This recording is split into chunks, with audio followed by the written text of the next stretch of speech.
What is up, guys? Welcome to Truth and Transparency, Saturday night, early evening special.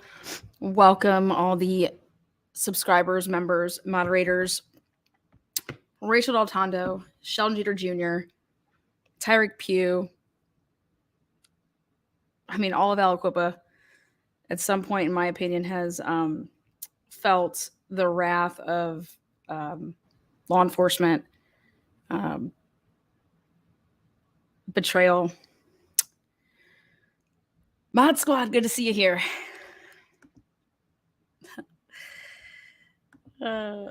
Check it out. His own cousin. He was later sentenced to life in prison, and now he's appealing that conviction and faces his first hearing tomorrow. Jeter's family spoke exclusively to Channel 11's Nicole Ford. She filed this report before heading to breaking news. Oh, here you go. From the very start, Sheldon Jeter Jr. was in a football uniform, headed to perform big on the field at Aliquippa. I was just looking at one of his little things that he wrote. I was like, if he was here now. It's these memories of her firstborn that brings a smile to Delcia Flanagan's face. Looking back, she now sees where things changed for her son, Sheldon. It started at the elementary school when Rachael DelTondo stepped into my son's life. DelTondo was a teacher who years later was found to have a relationship with Sheldon when he was just 17. DelTondo was gunned down on Mother's Day in 2018, a case that made national news, and one Sheldon Jeter was questioned in but never charged. 2 years later, Sheldon's cousin Tyreek Pugh was shot and killed. Sheldon was convicted and sentenced for the murder. I don't feel that it was justice, and I don't think that justice was served for my side of the family or the Pugh family. Flanagan believes the high publicity of the DelTondo case convicted her son before he ever had his day in court. Now, a year later, Sheldon is getting an appeal hearing after alleging misconduct by a juror who was DelTondo's next-door neighbor. New information also came to light about other members of the jury. There was jury members that were talking to each other, laughing, and it's here in notes. That type of conduct can't happen.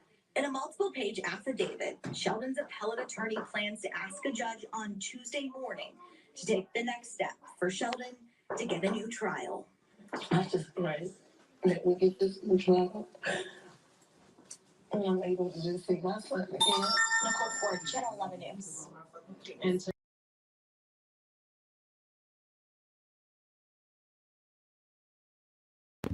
Again, welcome, guys. Yes, it is sad. Sad for a lot of people, because when you say the name Rachael DelTondo, it involves a lot of people. So when I say that I'm going to be covering the Rachael DelTondo case, or I'm going to be covering Sheldon, or Tyreek Pugh, Jamie Brown, Davon Cox, I could give you guys a list of people from the Aliquippa, Pennsylvania area, Beaver County, that have gone through, Black people in Aliquippa have been the scapegoat for a lot that's gone on with police corruption, in my opinion. But those names, when you say it, it's not just one case. They're connected. They're very, very much so connected. It's been, I can prove it. I can prove that they're connected. That's this episode here today. I have like a 45-minute segment for you guys that is pre-recorded. And then afterwards I'll go live, because I'm going to be showing those of you guys that are following the Alec murder trial. The past couple days, they've had the expert witness on the stand talking about cell phones and the data surrounding that. And I believe that if Sheldon Jeter Jr. would have had that, plus a lawyer that would have just opened up the discovery and properly defended him, he would not be where he's at today. I believe that if anybody would have taken the time to look at Rachael DelTondo's case appropriately, Rachael DelTondo's homicide would be solved right now. If Rachael DelTondo's homicide would have been solved, Tyreek Pugh would have never been murdered. Sheldon Jeter Jr. would not be in prison. And the people that are ultimately responsible for corruption and police, I guess for lack of better words, just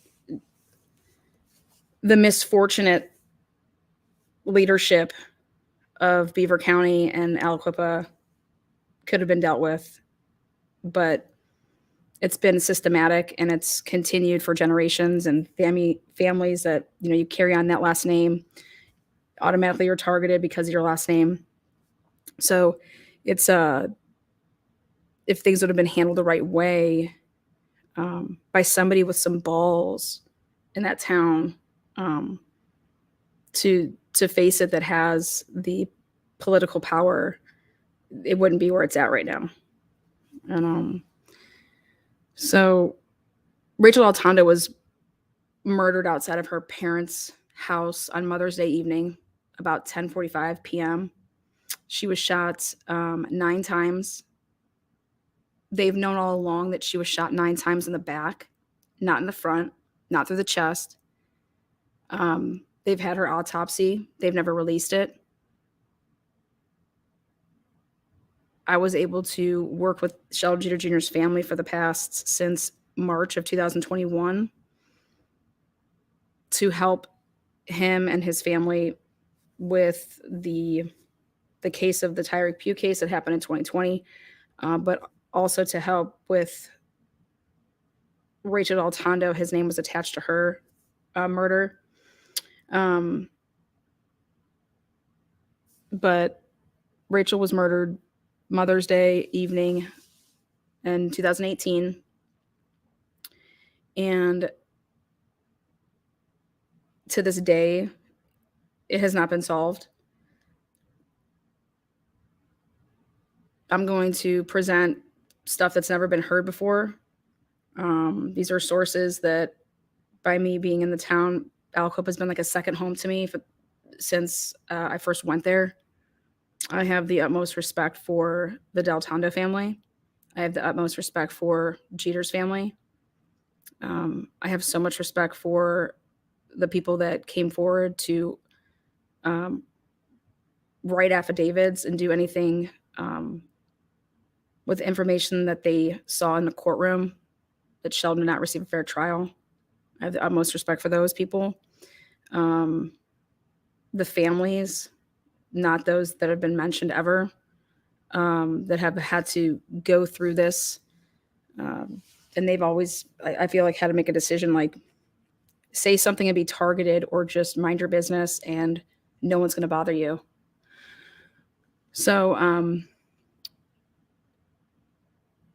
it's a town that is clouded with, like, that it's such a bad area, and it's not.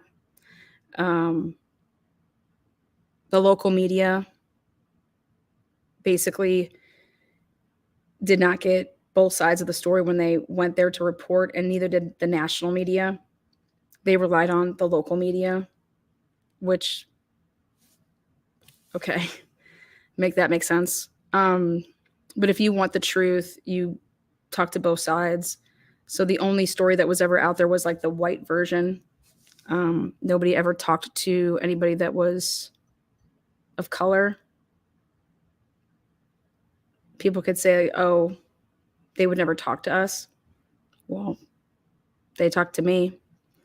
I'm white. I'm Italian.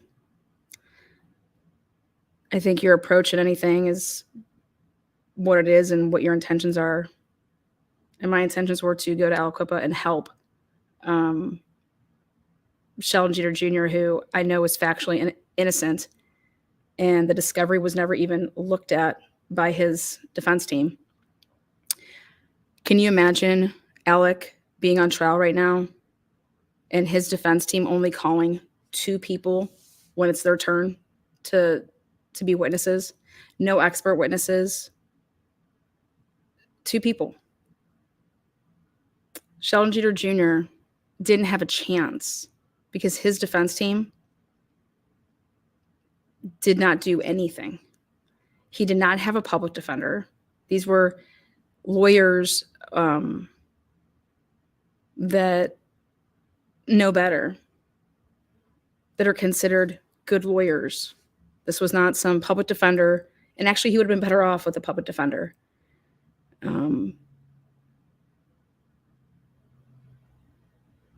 Every penny that these lawyers were paid should go into an envelope and should be going right back to whoever paid that money. I wanted to get the DelTondos the truth. And I wanted to help Sheldon Jeter Jr. be cleared and given the information that here, this is what happened.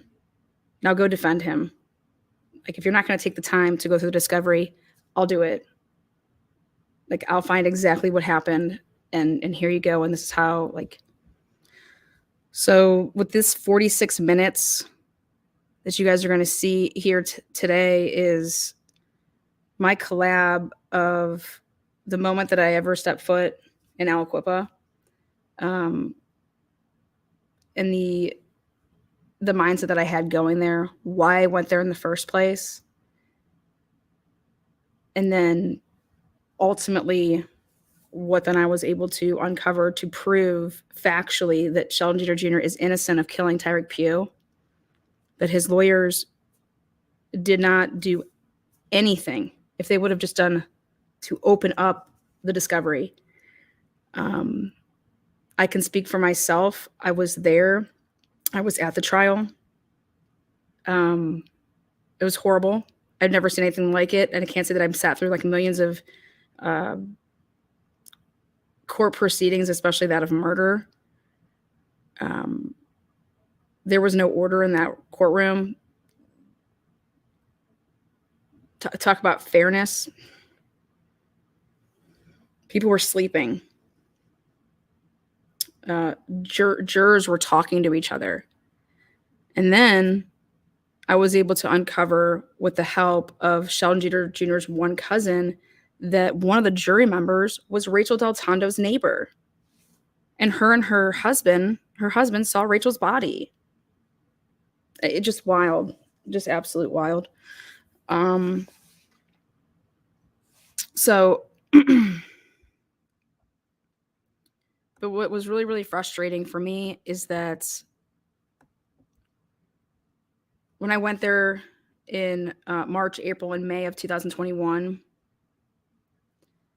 I had to switch gears because Sheldon's trial with the Tyreek Pugh case was June 1st. And, you know, I pleaded with the family, and I have it all on record and stuff like that, to say, hey, we got to do whatever we can. We need a continuance. Something isn't right. How they plan on defending Sheldon, they don't have a chance. Like, this isn't going to work, because they were going to treat this as an isolated incident, and it wasn't. The reason that Tyreek Pugh was murdered is because of the Rachael DelTondo case. And it's there. If anybody would have looked at it, they wanted to defend Sheldon like that Tyreek's murder had nothing to do with anything, and that this was just a guy that got killed and it wasn't Sheldon. Well, how do you plan on defending him? We'll let this 46 minutes explain some stuff, but it was very, very hard because I would go to Aliquippa all the time, and I developed relationships with the families, and you see how hurt that not only just like his immediate family is, but like all the other families, like they feel it because it's happened to their kid or their nephew or their mom or their dad systematically at some point in a different case. And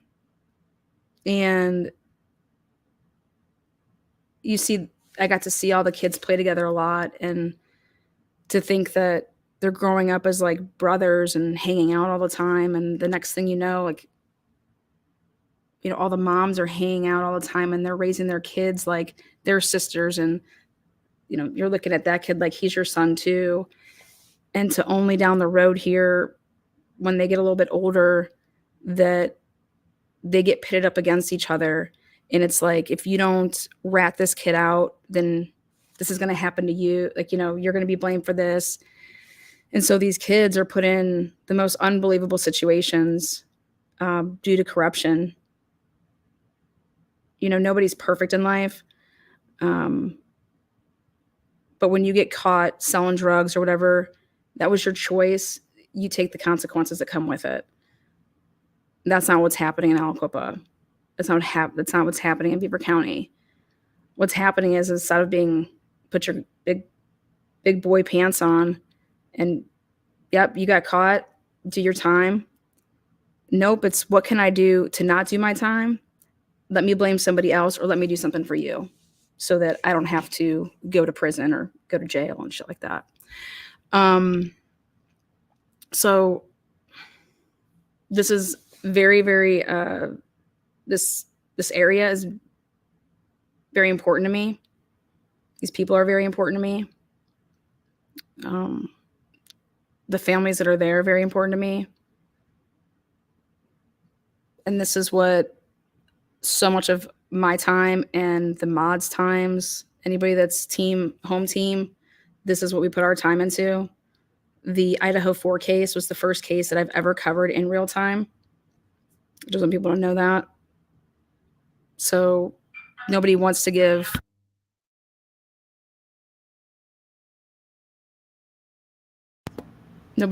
time to cases like this, and that's really unfortunate.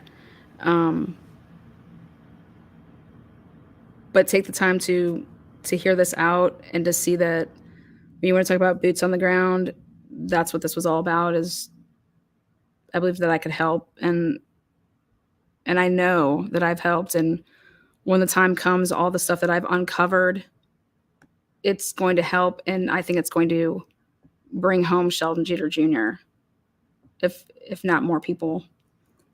And I won't stop until that young man comes home, because he's innocent. And just like I think that Rachael DelTondo and her parents and her family deserve to know what happened to her, I think the truth is there. And I'd be doing anything and everything to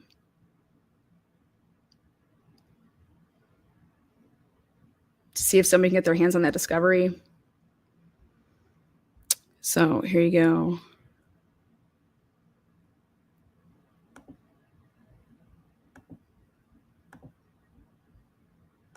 And then after this plays, there are parts that are just black screen and it's just audio. So just don't think that you're not seeing something. It is what it is. But at the conclusion of this, then I'll come back live, and that's where I'm going to walk you guys through. Like, you cannot overlook these factual, like, these are reports that are here and that prove, if anybody would have taken the time to go through and look, Sheldon would be at home with his family. It's that simple.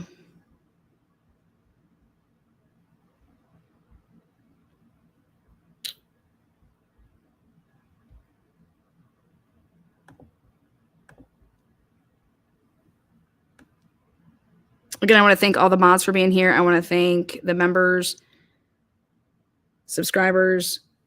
Thumbs up the video, thumbs down the video. After you see it, make yourself known.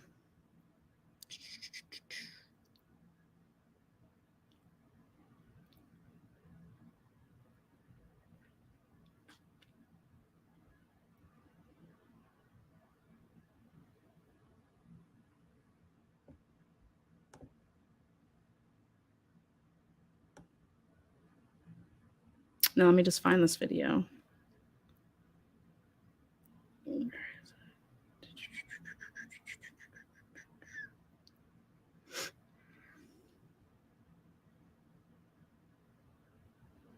There it is. Right, here we go.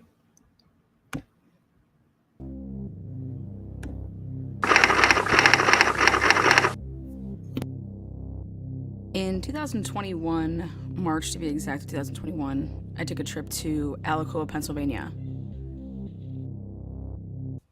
I live in Columbus, Ohio, so to go to Alicoa, it's about a 3 to 3.5 hour drive, depending on the day. And most of it is highway driving. And I took this trip, like I said, at the beginning, actually at the end of March, beginning of April. And it was to go meet with the family of Sheldon Jeter Jr. Sheldon was a person of interest in the Rachael DelTondo homicide that happened in 2018. Sheldon, a sports star out of Aliquippa, a lot of rumors surrounding if Sheldon and Rachael DelTondo had some type of sexual relationship, what their relationship actually was, a lot of rumors surrounding it.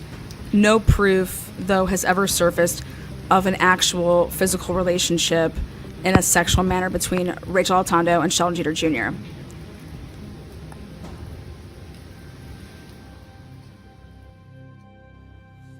Rachael DelTondo's homicide on Mother's Day late evening in 2018 would make headline national news in the days and months after the homicide. Pennsylvania, where a driveway turned into a death scene. That's where Rachael DelTondo was found bleeding Sunday night after reportedly going out for ice cream with a friend. And that's where Rachael DelTondo was pronounced dead of multiple gunshot wounds to the chest. Police have taken a cell phone and will try to figure out what happened. But why anyone would kill her is still a huge mystery. Tonight.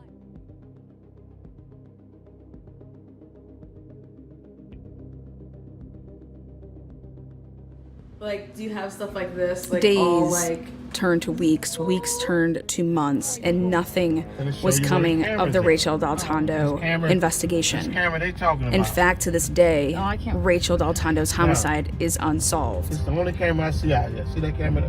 That camera would have to pick the SUV going up twice. That camera right there. yeah, it's because it's a circle one. Come on now. Ain't that stupid? That's the only camera around there. I don't see no other camera. And those circle ones, they're the ones that have the wide range, so they're gonna like, Yeah, you're gonna be sure. able to see that go right through the. There you go. And you should be able to see who in the car. Now you don't see no Yeah. more cameras in the front, do y'all? No. No. They're inside the You know, store. you know what's weird is that they don't have it on the front door, Yeah, that's what I'm saying. It's on the inside. unless that's a camera. Is that A woman by the name camera? of Stephanie Cooch from Beaver County approached me and knew that I had started a nonprofit and wanted to help wrongfully accused or wrongfully convicted people, and believed that Sheldon Jeter Jr. was being set up to be the quote-unquote black kid scapegoat in the Rachael DelTondo homicide and in the murder of Tyreek Pugh. And Stephanie expressed her hatred for the racism that she had grown up around. She is from Beaver County. She's well aware and goes to Aliquippa for work. And the repetitive blame the black kid narrative, and told me that this town is full of corruption. It's a mob mentality. She pointed the finger at a local media blogger by the name of John Paul, again putting all the blame on Sheldon Jeter Jr., and then a businessman named Frank Atropa being in ties and cahoots with the Alicoa Police Department, and them being corrupt as all, and wanted me to strongly look into this because Sheldon Jeter Jr. did not do this and needs help. I took Stephanie and her words, went ahead and looked into some things, and I too believed, and still believe to this day now, after my investigation that took months and over a year to conduct, that everything that she was saying was in fact true, and that Sheldon Jeter Jr. was about to be wrongfully convicted, if not helped. Stephanie knew a lot of information. Stephanie also knew the cousin of Sheldon Jeter Jr. She worked with her at Dairy Queen. And so what she went ahead and did, because I said, get me a meeting with the family and we'll go from there. And so she reached out to the cousin of Sheldon Jeter Jr., messaged her, sent her all the stuff about, the nonprofit. And lo and behold, me and Stephanie are going to be meeting with Sheldon Jeter Jr.'s uncle, Uncle Bear. And he's a phenomenal person. He's a pastor. His dad is Rev. People call him Reverend Moreland. And again, a family full of pastors and doing God's work within the church. Not to be mistaken with, everybody at one time or another can lose, sight of what they're supposed to be doing with their lives and things like that. But I believe my philosophy will never change, in that it's not about what you do in life. It's about how you react to what happens to you in life. And Bear knew that he was traveling down the wrong path, and he changed his life, gave all his life to God, and lo and behold, I get to meet up with Sheldon's uncle, a couple aunts, like I said, April of 2021. I expressed my gratitude for meeting with me and my eagerness to want to help. I spent countless hours before meeting up with them, reviewing and going over a lot of the history of Aliquippa, a lot to do with the Rachael DelTondo case, and the year in between Rachael DelTondo's homicide, which was 2018, to then 2019, when there was a 48-hour special a year later after the death of Rachael DelTondo. Sheldon Jeter Jr. was being targeted by the police, was more or less followed, being taunted, things like that. And pretty much it was either Sheldon did this, Rachael DelTondo's ex-fiance, Frank Atropa, did this, or the police Outside this of to Beaver Rachael Valley DelTondo. Professional Center, In my investigation, Broadhead Road, I found that Sheldon Jeter Jr. did not have a motive legal team to kill Rachael DelTondo. But quickly, waiting to meet I tonight. had to switch gears and find out everything I could about the Tyreek Pugh case, because that's the case. His murder and everything surrounding that case is what Sheldon Jeter Jr. is up against June 1st, 2021 for trial. This was a murder that happened during COVID, May, basically 2 years to the date almost of when Rachael was murdered. But Tyreek Pugh was gunned down in the middle of Keel Street in Aliquippa. 7 gunshot wounds, 6 of them to the head in the middle of the road. And Sheldon Jeter Jr. was being charged with his murder, and he was arrested within a less than 24-hour period of when the call came out to 911. Release more details later this morning on a weekend homicide arrest. The man now behind bars is also connected to a high-profile case that remains unsolved. Lindsay Ward joins us this morning to explain. So, Lindsay, what can you tell us about the Friday night shooting that led to this arrest? Heather, good morning. We're talking about Sheldon Jeter, and he is currently in the Beaver County Jail this morning. He faces criminal homicide charges after police say he killed a man in Aliquippa on Friday. Now, over the weekend, investigators were at the 22-year-old's home. They're gathering information to find out what exactly led to this deadly shooting. According to police, it was just before midnight on Friday when Tyreek Pugh was found dead on Keel Street. He had multiple gunshot wounds. According to the criminal complaint, Jeter Jeter told state police that he was with Pugh earlier in the evening. State police say surveillance footage shows Jeter went to get ice cream with Pugh and 2 other friends, and that his vehicle was seen leaving Keel Street soon after Pugh was shot. Jeter's name is not unfamiliar with police. He made national headlines back in 2018. He was the ex-boyfriend of Rachael DelTondo and was considered to be a person of interest. However, he was not officially charged with anything. Sources tell KDKA that what happened on Friday, though, which is now considered a homicide case, is not related to the DelTondo case. Jeter's preliminary hearing is scheduled for June 1st. Lindsay Ward, KDKA. I spent all of April and May of 2021 researching and interviewing persons close to both Sheldon Jeter Jr., Tyreek Pugh, and Rachael DelTondo. The family wanted me to, help them and work with them, so therefore I was privy to information that they wouldn't just hand out to anybody. So I got to see, all the reports as far as search warrants, things like that. But the one thing that I hadn't seen during the months of March, April, and May, up until the middle of May, was the discovery. Obviously, Bear and the family had, and I wasn't sure if Sheldon had seen it. But I had a strong concern for how they planned on defending Sheldon Jeter Jr. for the murder of Tyreek Pugh, due to the fact of that the murder of Tyreek Pugh has everything to do with the murder of Rachael DelTondo.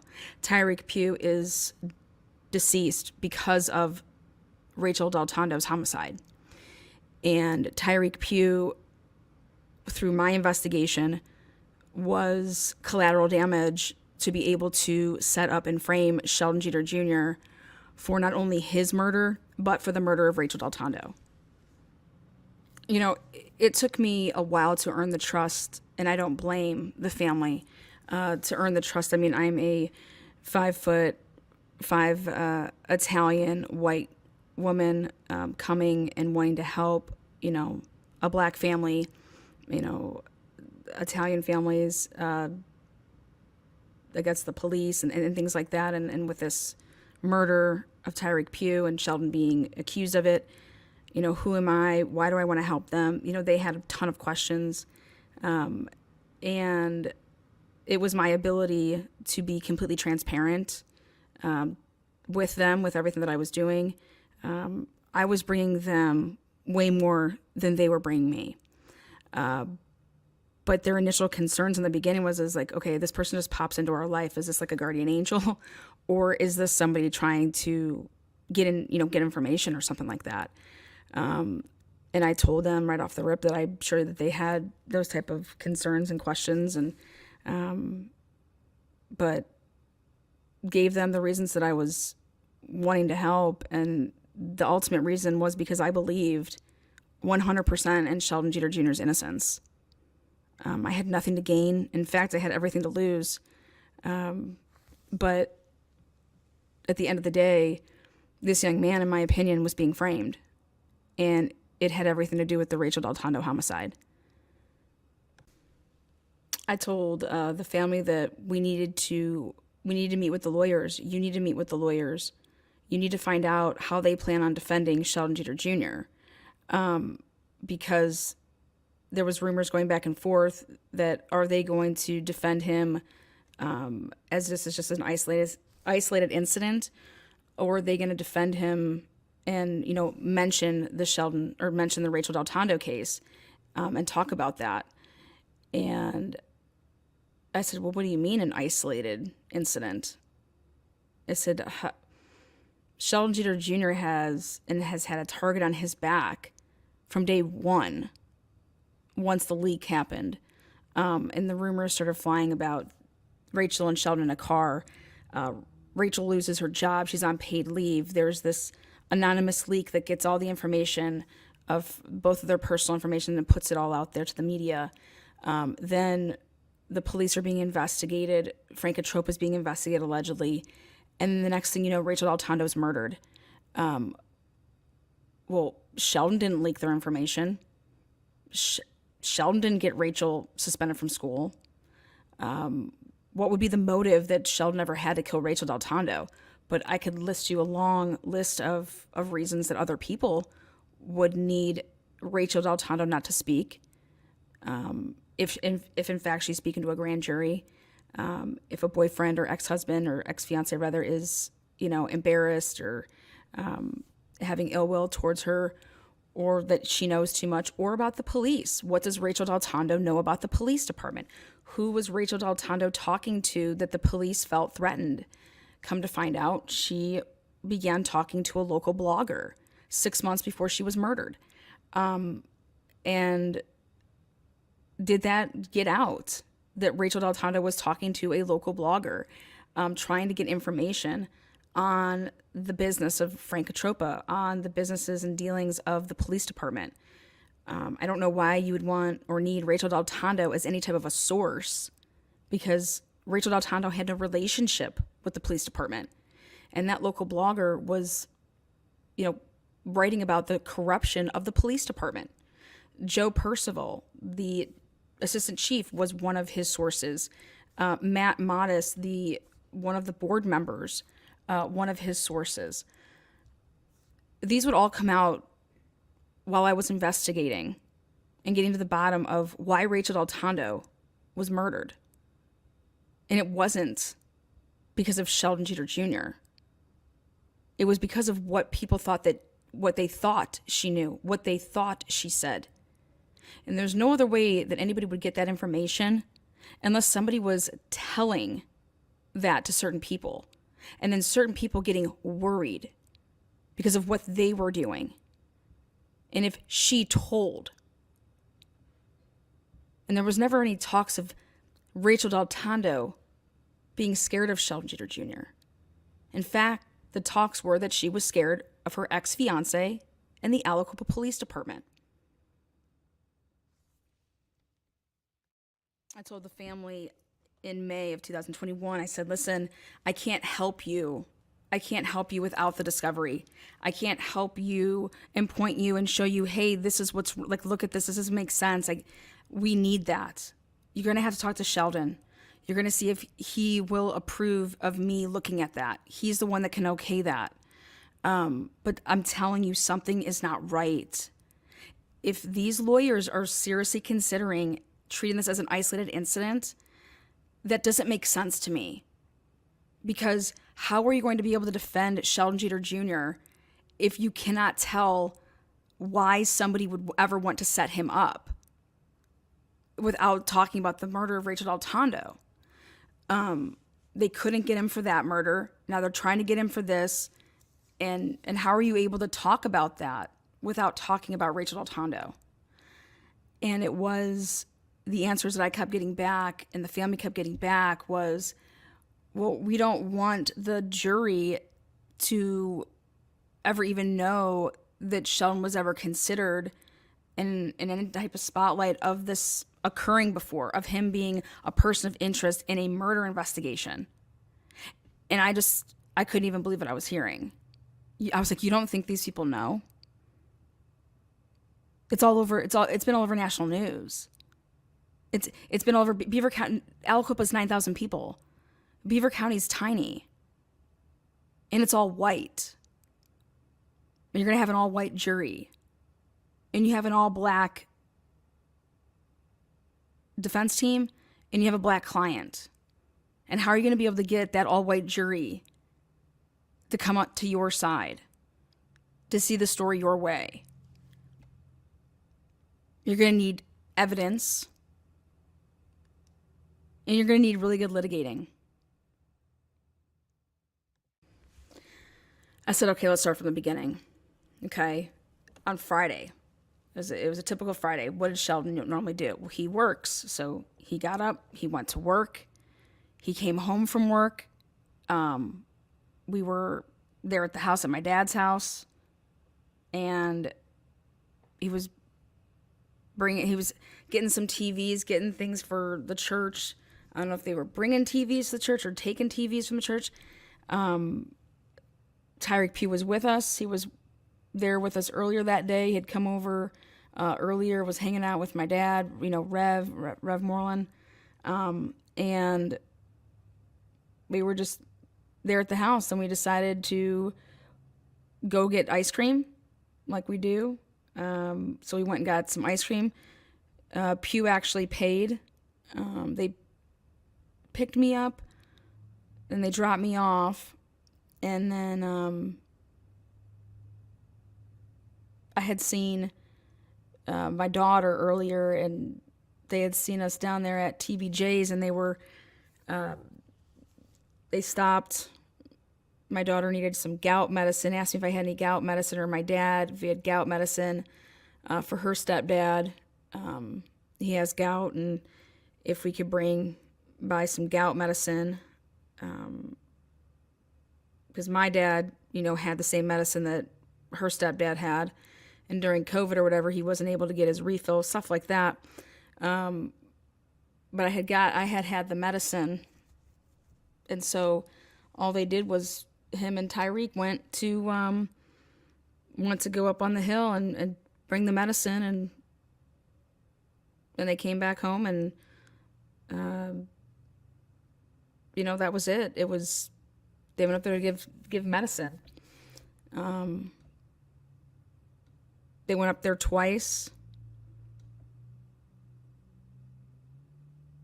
and came back home, and they have the cameras. I mean, he's not running, he's just walking. I mean, he's driving. It's he gets home, he stays at home the rest of the night. That was it. And then I get a phone call in the middle of the night saying that, Pew had been shot or killed, or, come on over to the house, and who do I know that we can call for Pew? And so me and my wife, we just head, right over there at 3 or 4 o'clock in the morning. They wouldn't let us in the house. I couldn't go in there to see my dad. They wouldn't let us in the house. And then they wanted to interview me and my wife, and they're telling us that we believe Sheldon. And the next morning they came over, and they wanted to get some surveillance camera from the house across the street from Sheldon, my dad's house. And so he's telling me this story, and I'm like, okay, I need more details than this. I need timestamps. Okay, I need timing. I need your paperwork. Okay, I need to know everything about this. All right, who knew that Sheldon was going up there? And that Pew wanted to walk to work, so Sheldon let him walk, but he was acting weird up there. Who's your daughter? What's she connected to? I need names. I need the paperwork. I need the timestamps. And I'm going to have to meet with these people to see if I can get their paperwork for their search warrants, things like that. Can I get pictures of it? So I began doing an investigation, which was not just off of the words of people, but this was actually documents, using the search warrant documents, things like that.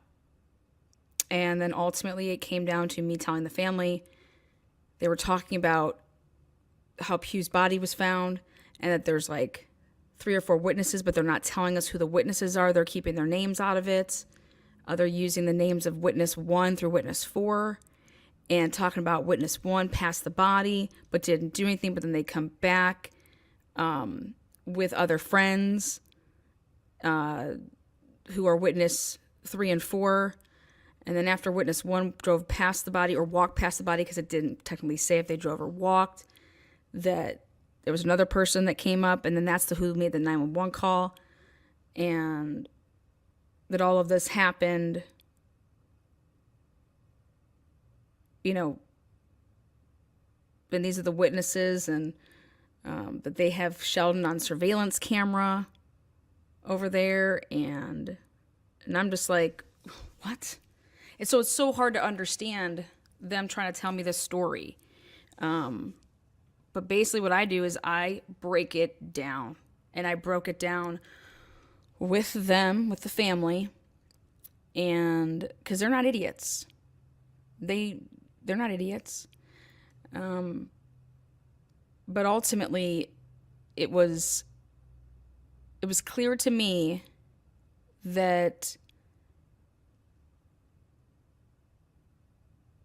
nobody knows what's going on and what's truly up because no one's really talked. Like, who's talked to Sheldon? What did Sheldon say happened? Like, well, we didn't really talk to Sheldon. You know, they left, and then, you know, Sheldon didn't have his phone. They took the car. They took his phone that night. And we just, you know, we signed off on, you know, everything to go ahead and take it. What do you mean? Yeah, a cop drove off his, you know, in his SUV. A cop drove off in his SUV. What? It wasn't towed? No. Come to find out, though, that it broke down on him and then it was towed, you know, a couple minutes away. Weird stuff. And that's when I was adamant of, listen, I can't help you. I already know what I know, but I'm saying if I was to have a couple more pieces from the discovery, I can point you and show you why you have to tell them that they cannot defend Sheldon Jeter Jr. as this is an isolated incident. They won't be able to you won't be able to prove why somebody would want to set him up without talking about Rachael DelTondo.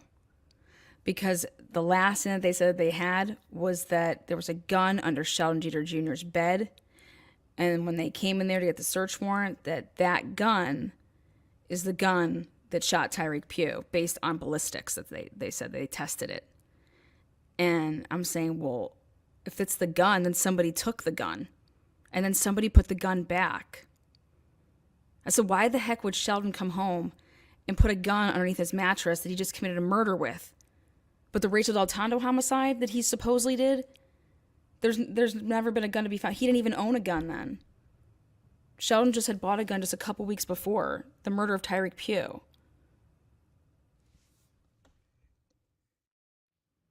So I had this heart-to-heart with Bear. And I said, listen, get us the meeting, okay? It's the beginning of May. I said, get us the meeting with Sheldon's attorneys to look at the discovery with them. Get Sheldon's approval. This has to happen, I'm telling you. Okay? You cannot defend Sheldon without the Rachael case. All right? Because who would want to frame Sheldon? Why would they want to frame him?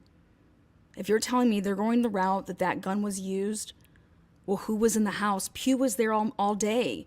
Sheldon was at work. The gun was there. The gun Pugh could have got the gun. This could have been a double cross. A family member could have got the gun. You need to look at the surveillance camera of your sister across the street or your aunt across the street. Who was going in and out of that house while Sheldon was at work? Who could have gotten that gun? And then who came back there before the police did the search warrant? They searched Sheldon's grandfather's house where he lived with his grandfather with nobody present because they got Sheldon out of the house. They said, okay, we have your car, we have your phone, you know, come on, you can come down to the barracks and you can pick it up and, you know, you can. So in a sense, they lied to Sheldon to get him and his grandfather to go down to the barracks to get this alleged his cell phone and his vehicle that was actually never in his name. It was in Bear's name.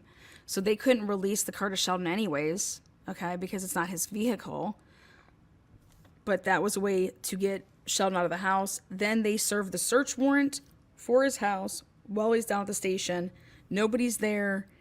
And lo and behold, there's this gun that is Sheldon's. It's underneath his mattress that they find. And his room is just full of like magazines and bullets laid all over, and it just disarray. Like if someone just committed a murder and the police were there at 3 or 4 o'clock in the morning, then they leave. You're telling me Sheldon wouldn't go upstairs in his bedroom and get everything out, put it in like some duffel bag, and go get rid of all that stuff? Isn't that what would happen? Because the police didn't come to his house until and serve that search warrant until 5 o'clock the next day. So he had from, 4 or 5 a.m. all the way until that next, 5 p.m. But Sheldon didn't do anything like that. Then a couple more days would go by, and I send Bear a report on his daughter. And I said, Carlisha Williams, 40 years she's facing, FBI federal time for fentanyl and carfentanil and basically running a mail scheme with a bunch of other people. And it was a big sting operation. And Carlisha Williams, the person that wanted this gout medicine and for Sheldon Jeter Jr., brought it up there. And that's his daughter. And I was like, this is what you were talking about when you said that, you know, your daughter had some type of past. Well, this past that you speak of, this is pretty big motive right here why to turn on your family. And people become CIs because I said, why hasn't your daughter been arrested? Why isn't your daughter serving any of this time? I said, this doesn't concern you? You don't think that this has anything to do with why she's not serving time? Because she cut some deal and helped set up your nephew? Do you think that could all be related?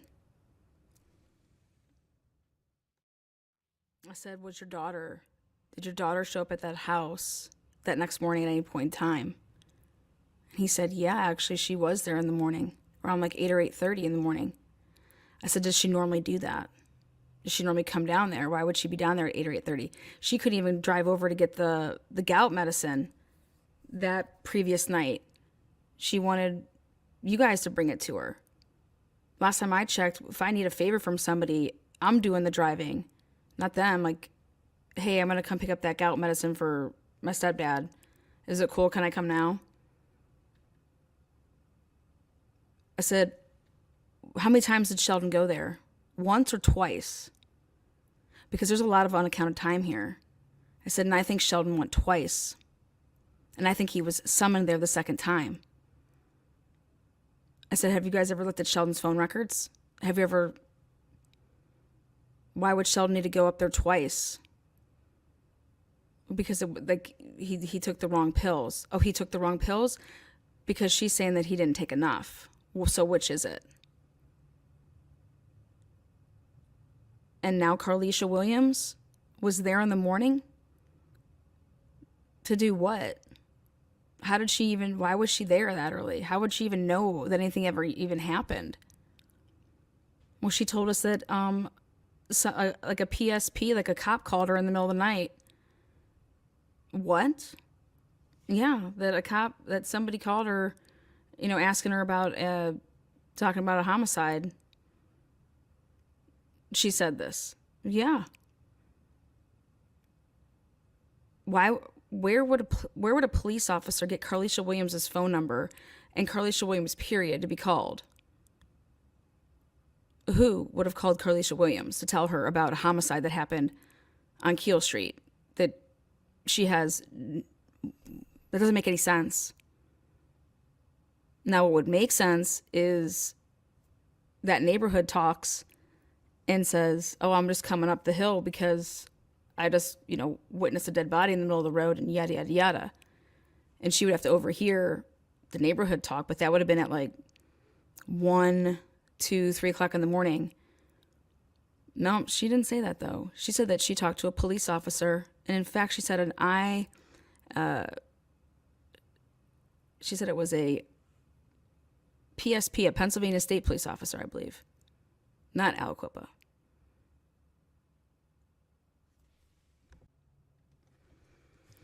So Bear calls me back and he's like, you're good. You're really good. And I said, well, thanks. But I mean, when do you want me to drive? I'll drive. Let's go to the lawyer's office.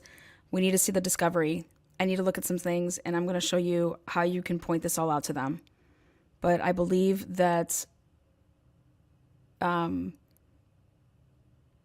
P was double-crossed.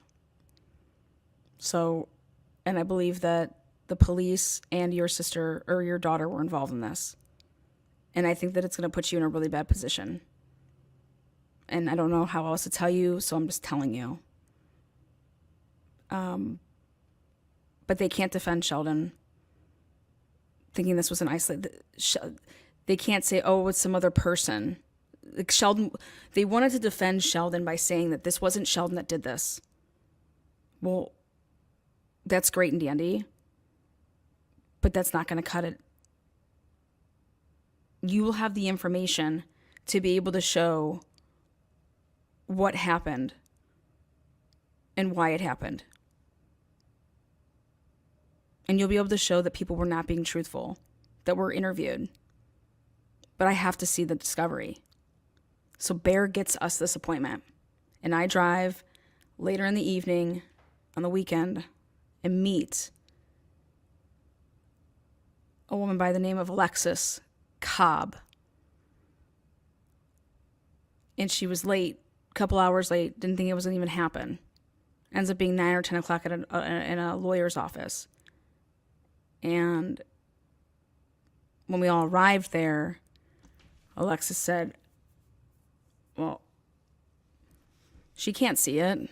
The lawyers don't want that. You guys can see it. Like, meaning Bear and his wife. And I'm like, I just drove 3 hours. I'll sign whatever piece of paper. I mean, they just want some extra eyes, and Sheldon okayed this.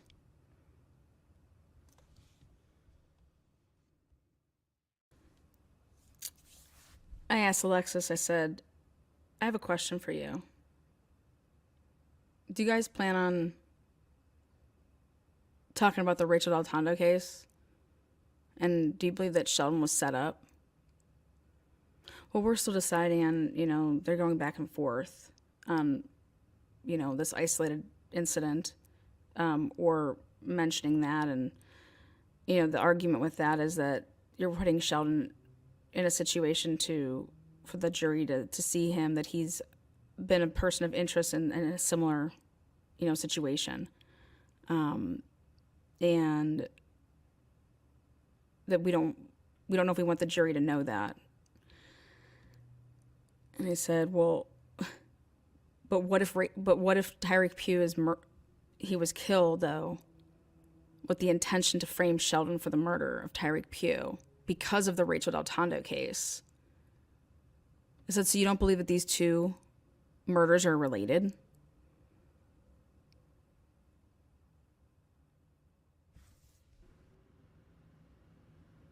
So I don't get to see this discovery and wait for Bear and his wife to get out, and they try to remember what they can to talk to me about it. And then they ask me, hey, they're not able to get into Tyreek Pugh's phone. The lab they couldn't get into it. It's saying that they try to do different things in it. They couldn't get into his phone. I said, what? I said, that doesn't make any sense. I said, but how convenient, huh? He asked me if I knew anybody that could get into phones. So I gave him some numbers and stuff like that. I knew somebody. But I'll never forget this May evening, super late, and we got food afterwards. And I said, Bear, you got to get a continuance. Something isn't right. I said, I don't know who's paying for Sheldon's, defense here. I don't know what's going on. Okay. But if somebody could help in some type of way, like I believed I could have helped, and I know that I would have helped because of the information I had. I said, but doesn't make sense. I said, they're talking about a gun that they think did the murder, and that it's Sheldon's gun. So they're going to be placing him in the area, his gun being the murder weapon. And your defense for all of this is going to be that, it's not the gun and that's not his vehicle? Or that is his vehicle and the murder happened after? I mean, what's going on here? You need to see Sheldon. You need to talk to Sheldon with the lawyers.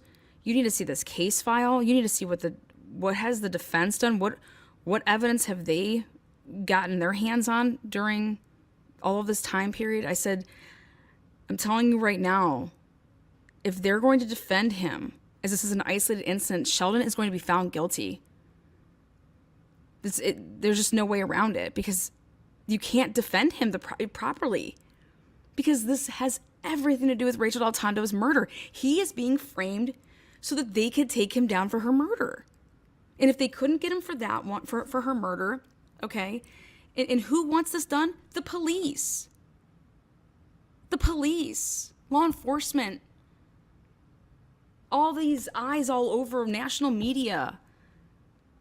They need to label Sheldon Jeter Jr. as a punk, piece of shit killer. And then that's exactly what happened. I was there for that trial. It was heartbreaking to see what took place in that courtroom. I had to juggle being a mom and doing my life, but every day that I could possibly be there for that trial, I was there. And I was there for that family and for his mom and his aunts and his cousins. And they're amazing. And the sad thing is that Tyreek Pugh is family to them. And they share a lot of the same aunts, uncles, friends. And I was sad. But Tyreek Pugh was murdered. And Sheldon Jeter Jr. was framed. And out of the deal, what happened is a woman by the name of Carlisha Williams, who was looking at 40 years, pled guilty, hasn't served a damn day. She's an informant, in my opinion. And she committed the ultimate betrayal, in my opinion. And I can prove it, that she told falsehoods to the local and state authorities. All of her stuff clashes. And that Sheldon Jeter Jr. and Tyreek Pugh were summoned back up there a second time on that hill. And then Carlisha Williams went back over there that next morning. Because remember, Sheldon didn't have a car. Sheldon didn't have a phone. The police took it. But when she went over there that morning, it was her. It was Carlisha Williams that said, just tell him the truth. You don't know anything. You can't tell him something that you don't know. And that's something that Bear said he would never forget, is that it was Carlisha that came over and told Sheldon that. And Sheldon told the police that in his interview. But when Carlisha was interviewed, she told the police that Sheldon told her to say that. And that's when I knew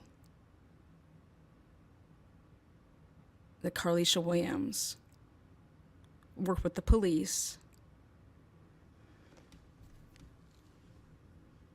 and orchestrated all of this to keep her ass out of going to federal prison.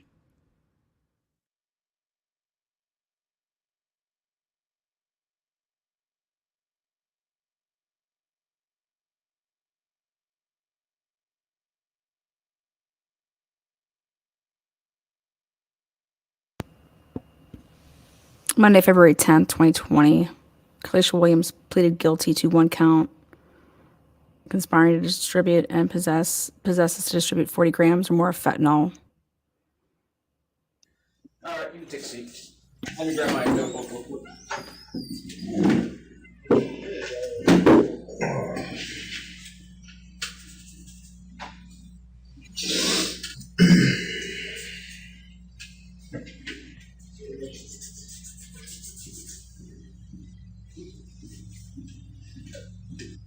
All right, thanks for coming in. Like I said to you at your house, just kind of want to verify some things with you. Just so you know, this room is being recorded. Okay, so.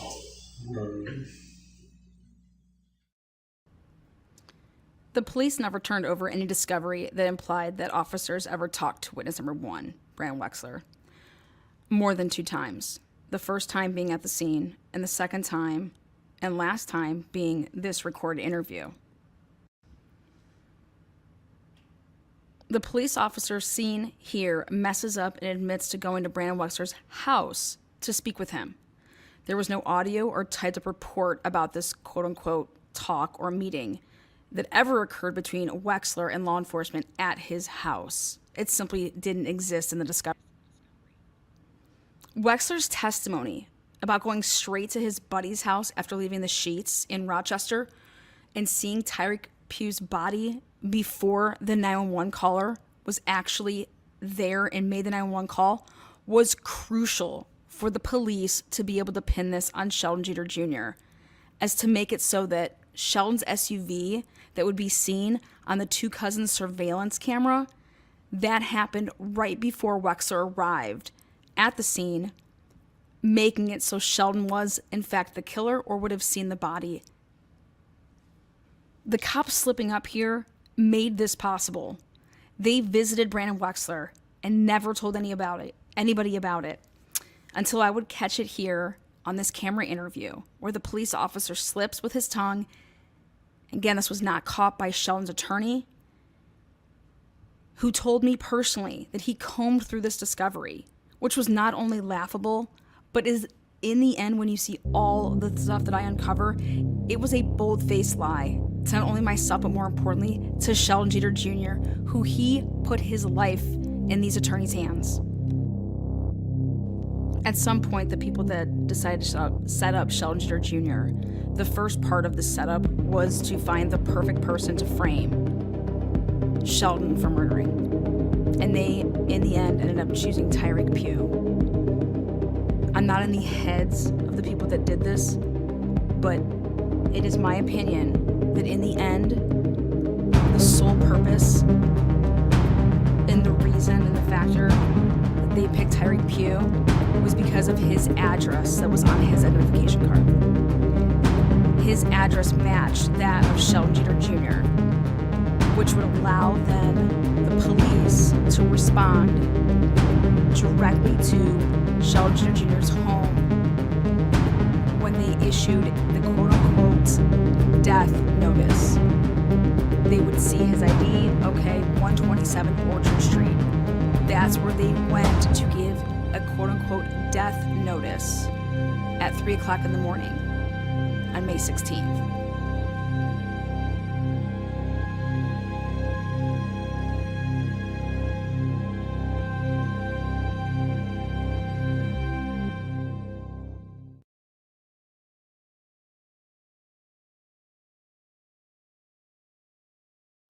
What is up? What is up? What is up?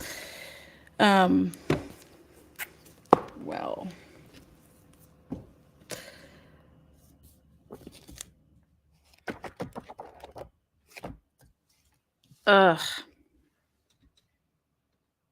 sad. But hopefully,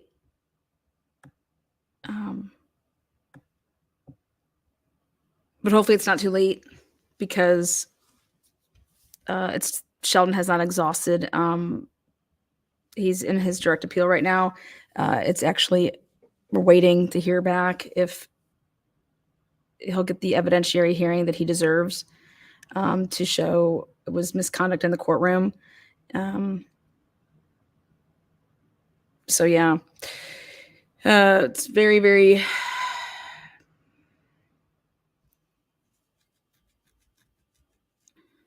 I think that people got caught up. I think that, when you actually look at everything as a whole,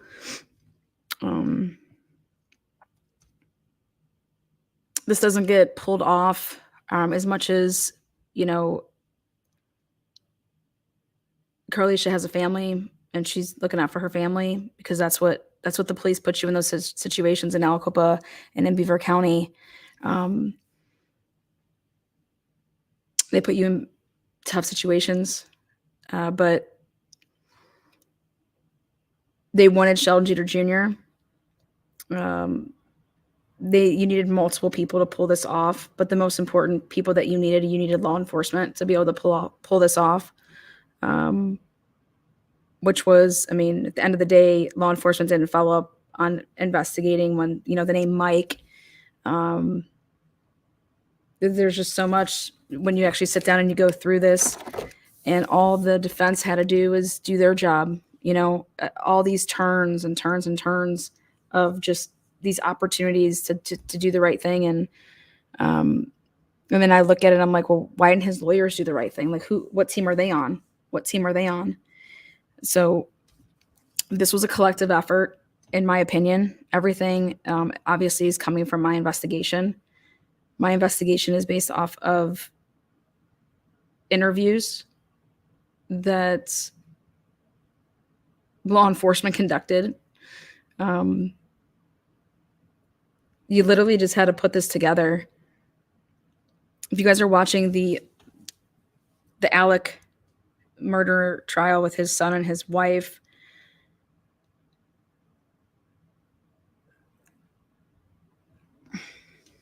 they have a expert on right now that's talking about digital evidence in people's cell phones, making a call, walking. If you have your phone with you, it counts your steps, stuff like that. Well, Sheldon had his phone. So he had his phone with him. And to be able to prove that I was right about it, I went ahead and I looked at Carlisha Williams' first interview. Or I'm sorry, her second interview. And I wanted to know how long she said that Sheldon came to the house the first time and if she gave any other details. And she said that he came to the house and he was there for about 10 or 15 minutes and then he came upstairs. In the courtroom, when she testified, I don't know how this was not argued. This was unfortunately the one day that I did not want to miss. Was right early on in the trial, though, and Carlisha took the stand in her testimony about Sheldon coming up on the hill, him coming inside, and that Sheldon was came in the front door, and that Sheldon was greeted by one of her kids and said, "Hey, where's your mom? She's upstairs in the bathroom." So then he proceeds to go up the stairs, and he is upstairs and talking through the bathroom door being closed. Sheldon's talking to Carlisha through the bathroom door, and they have like what she said is that he was there for about 10 or 15 minutes talking through the bathroom door while she's going to the bathroom. Again, I thought that was just wild myself, but whatever. Well, so I looked at Sheldon's digital evidence, which I'm going to grab.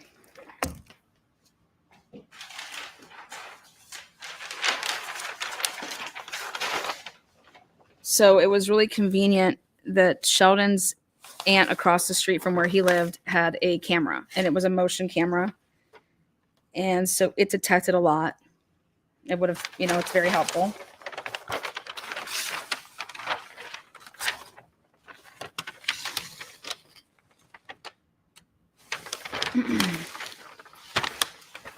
Sheldon is seen on camera at he's seen backing out of his driveway on Orchard Street at 10:10 p.m. on the camera.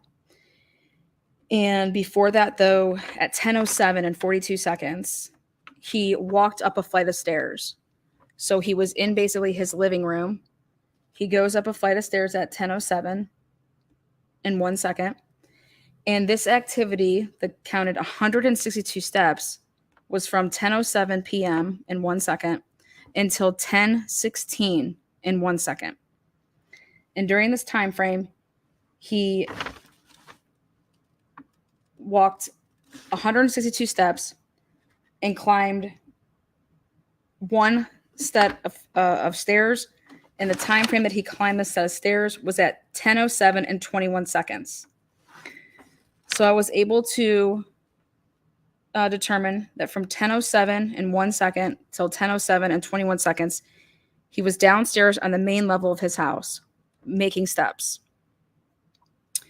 Then at 10:07 and 21 seconds, he walks up to his room. He comes back down. Then you see him walk out the door at 10:10, proceed to get into his SUV, and Tyreek Pugh is with him and gets into the SUV at 10:10. It's backing out of the driveway.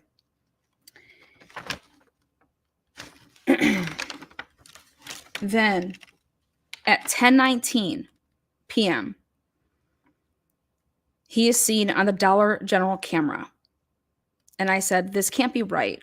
The Dollar General camera and Dollar General is if a minute to a minute and 30-second drive from where he lives to that Dollar General. You could walk there in 9 minutes, okay? To drive would be a minute or two. So how is he on the Dollar General camera at 10:19? This either isn't his car or he went somewhere before being on that camera. Then at 10:24 and 59 seconds, Sheldon Jeter Jr. makes a phone call to Carlisha Williams at 10:24 and 59 seconds.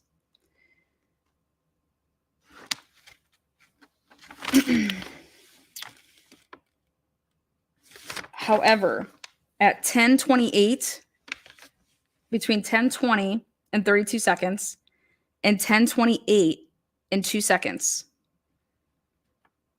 it says that he begins to start taking his steps at 10:20 and 32 seconds. So he's seen on Dollar General camera at 10:19. Now, I took this drive from Dollar General camera up this hill to get to where Carlisha lives. And I did it like 40 fucking times. I did it so many times because I wanted to see how this could all work. Okay. You have to fly up that hill in order to make it in 1 minute and 32 seconds. Why do I say that? Because he starts making steps at 10:20 and 32 seconds. Okay.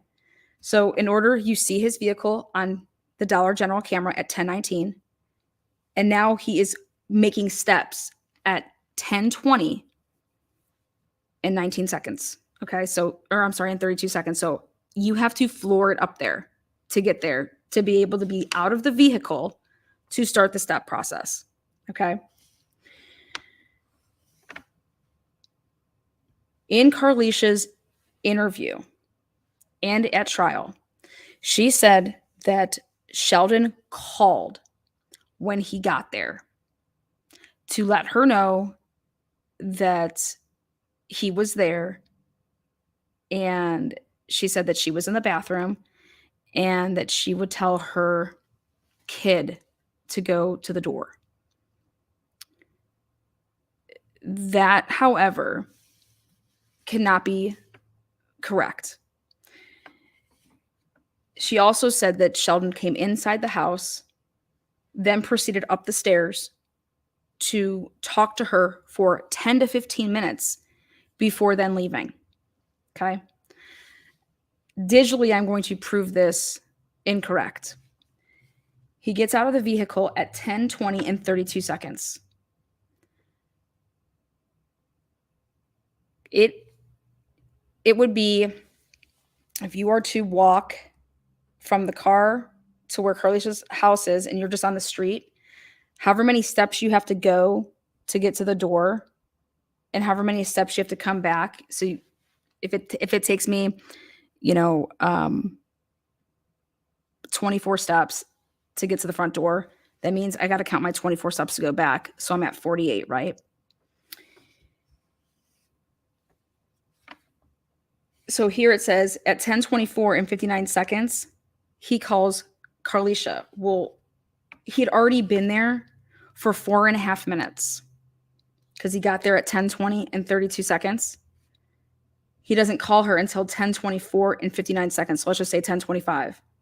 Why would Sheldon wait 4.5 minutes sitting there? But he's not sitting there. He starts to walk at the 10, 20, and 32 seconds. He starts to walk and he takes 82 steps and he's done walking at 10:28. Okay. And what that means is when you have a expert that would get on there and tell you like this time frame, it gives you X amount of time until like, or if your vehicle's moving and it's taking you out of a pattern. That's why I was watching the trial that is happening right now, because I wanted the expert. I was listening to everything this dude was saying about everything to do with the digital evidence, because it's the same thing in the Sheldon Jeter Jr. case. Carlisha says that he called her when he arrived. No, that's not what happened. Also, she says that he walked up the stairs. And nowhere in here does Sheldon climb up a flight of stairs during the time frame of the 4.5 minutes that he was there. He never went upstairs. Her whole story is not right. Even to the mere fact that she wants to say that he came upstairs. Because guess what? When you lie, you get a little loosey-goosey with your lips. If he would have walked up the stairs, it would have calculated it. You climbed a set of stairs.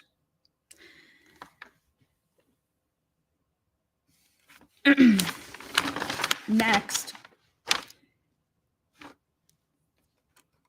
they arrive back and are seen on camera. So at a 10:32 p.m. So this whole story of him being there for 10 or 15 minutes, he was already back at home, arriving at Orchard Street at 10:32 and 56 seconds. And he is seen making steps at 10:34 and 26 seconds, where he climbs a flight of stairs because he's seen on the camera of Orchard Street, and he climbs up. So he walks up to his bedroom and he is home. So I started looking and I started thinking about, okay, well, let's go back to this whole, how did it take him 9 minutes? How did it take him 9 minutes to get to the Dollar General? He had to go somewhere first. Yeah, he wants to go pick up the pills. He went to go pick up the stupid freaking gout medicine. So what do? When I'm there, I see what it would be. So that's why the steps, when he, at 10:20 and 32 seconds, it all now accounts of that lost time. He went to go get the medicine, the gout medicine, to give her. So the 42 steps that he took to get out of the car and go right in the house and leave it on the mantle right there, and then get back in his vehicle and leave, if you add that with getting out of the vehicle to grab gout medicine and get back in your vehicle at someone else's house, 84 steps. No one climbed up any stairs. Sheldon didn't climb up any stairs. Now check this out. When he called Carlisha at 10:24 and 59 seconds, I believe that he was calling Carlisha not to say that he was there, because he was already there for 4.5 minutes. He was calling to say that he had just left the medicine with either the kid or on the mantle. Okay.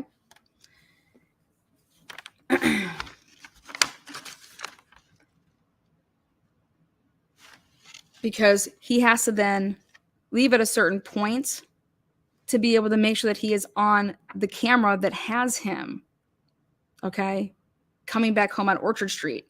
And that drive alone is a 6-minute drive. So I hate to break it to you, Carlisha, but Sheldon wasn't kicking it with you and you guys talking through some window or door for 10 or 15 minutes. None of that happened. Okay, Sheldon has his phone on him because it calculated the steps that he took to walk up to your door and back. He never went upstairs, and you never had that conversation. Okay, but thank you though for elaborating so much so that we could catch this. Next, I said to the family, "Why did Sheldon go back there a second time?" I said, I went through his whole phone records. He never was called by anybody unless he was private messaged in Snapchat, unless he was wrote in the DMs. Who summoned this young man to go back to this house?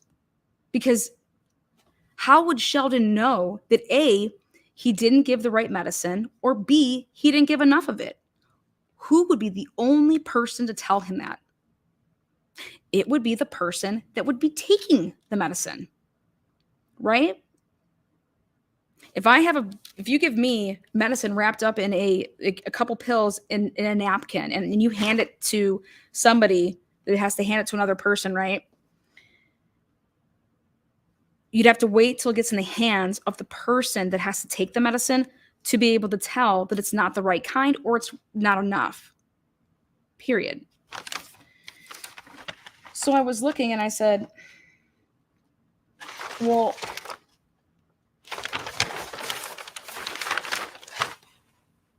I have him leaving again. He's on the camera leaving. I said, but I have no phone call of anybody possibly telling this young man that there's not enough gout or it's the wrong pills. So I scoured through everything to find out where this comes up. Like, come on, police. Like, you guys didn't figure this out? How come his lawyers didn't say, hey, this isn't Sheldon's vehicle because it doesn't take 9 minutes to get from Dollar General to Orchard Street. So pick a new vehicle. Get him off the car. If you don't want to do your damn job, at least do you not know math?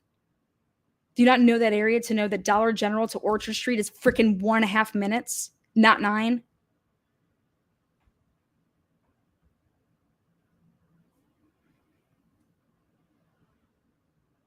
Did you even listen to your client? Did you even ask him anything?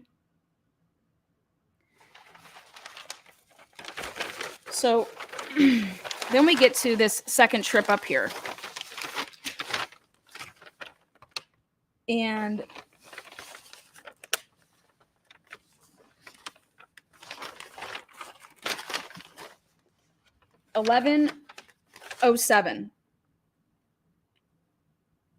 between 11:07 and 11:16 in 22 seconds, Sheldon will take 110 steps from 11:07 to 11:16. He'll take 110 steps.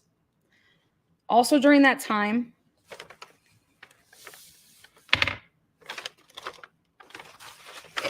prior to that time, not a single phone call to him or him to anybody else.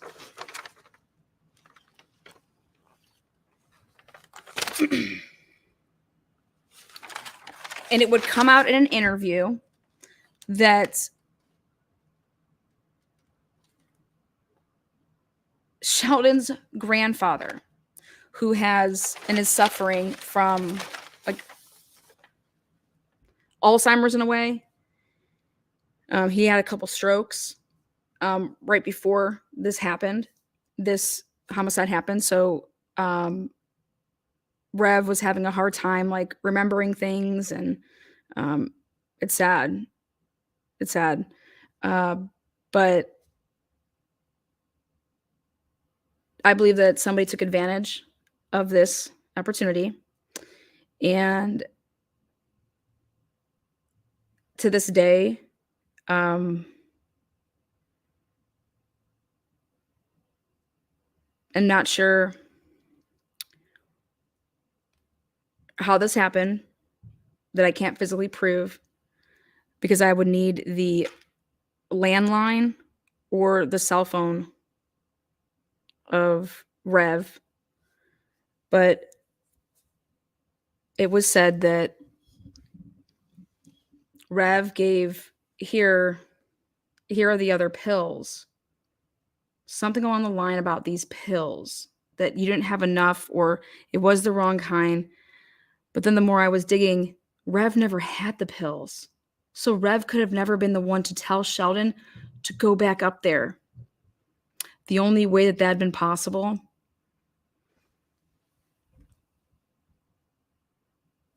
Tyreek Pugh's phone, which we can't get into.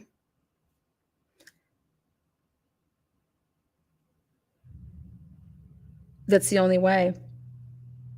The only way. Because in no digital evidence of Sheldon does he make any phone calls, does he get any phone calls, does he talk to anybody through Snapchat, the DMs and nothing. No communication whatsoever for Sheldon to possibly be called and told, hey, my stepdad just wants to take that medicine and it's not the right kind or it's not enough. Nobody called Sheldon. So who told Sheldon? The only person, and he's dead, but his phone's not his phone's. Oh, but we can't get into his phone. Oh, how convenient. How convenient. Well, let's look at his phone records. Where's his phone records? Where's it? Give me a break. What about his social media?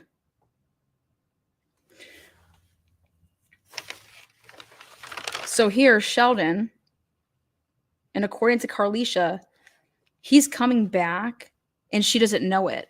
She doesn't even know that he's coming back. Wait for it.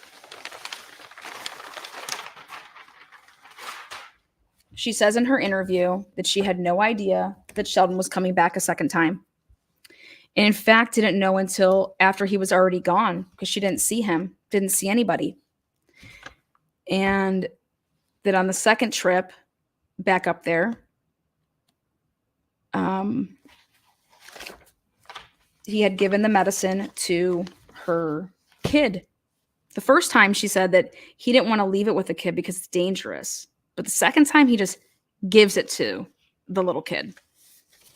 Because it's what? It's not dangerous now? Wild.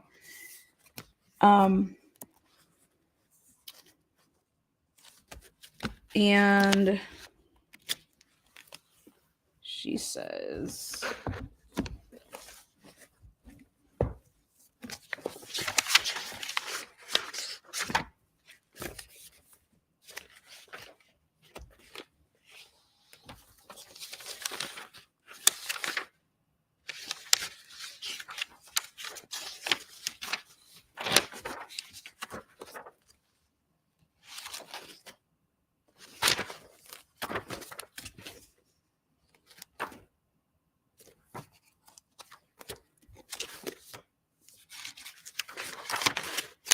here it is. Carlisha stated that at 10:09, Jeter called her on her cell phone regarding bringing medication to her house. Carlisha stated that her dad was supposed to bring the medication to her earlier that day, but did not.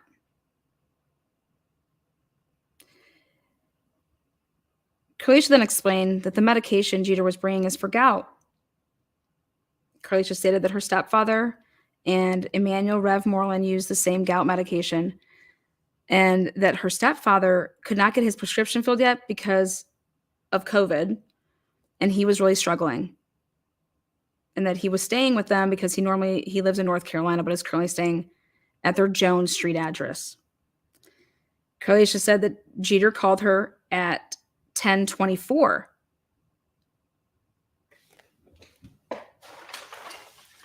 And said he was outside and to open the door. That's funny that she had the exact time, 10:24 and 59 seconds. He did call, but not to tell her that he was there. Otherwise, the vehicle at the 10:19 camera isn't his. But remind you, he started walking at 10:20 and 32 seconds, but waited to call her. So the only way that he would have had to wait to call her is because if she wasn't home and he couldn't find her, like, hey, I'm here, where are you? She says that at 10:24, he said he called to say I'm outside and to open the door. Carlisha told Jeter that she was in the bathroom and she told her 12-year-old daughter to open the door for Jeter. Carlisha stated it ended up being the other kid that opened up the door and stated that while in the bathroom, she heard Sheldon come upstairs and he started talking to her through the bathroom door. Carlisha stated that they were joking around and talking, and he said he was going to wait for her to come out of the bathroom so the kids don't get the pills. Plural. Carlicia then told Sheldon he could leave them on the fireplace where the kids can't reach them. Carlicia stated that Sheldon finally agreed and stated he would leave the medication on the fireplace. Carlicia believed Sheldon was at her house for approximately 15 minutes or less. Carlicia stated when she came out of the bathroom, her kid brought her the pill and said, "Here, Sheldon left this for you." Carlicia stated that that was the last time she talked to Sheldon that night, and she did not know he was going to come back a second time. Carlicia stated that later that night, her kid came up to the stairs again with more medication and stated that Scatter, that's Sheldon's nickname, had come back and dropped off this medication again. Carlicia stated she did talk to Rev the next day, and he stated he didn't know he was supposed to give him more medication, and Sheldon came back because on the first trip, he had only sent her with one pill, which is a fucking lie. Fucking lie. Because Rev didn't have the medication. But she's saying this and she's throwing her grandfather under the bus now too. This is not even remotely unbelievable.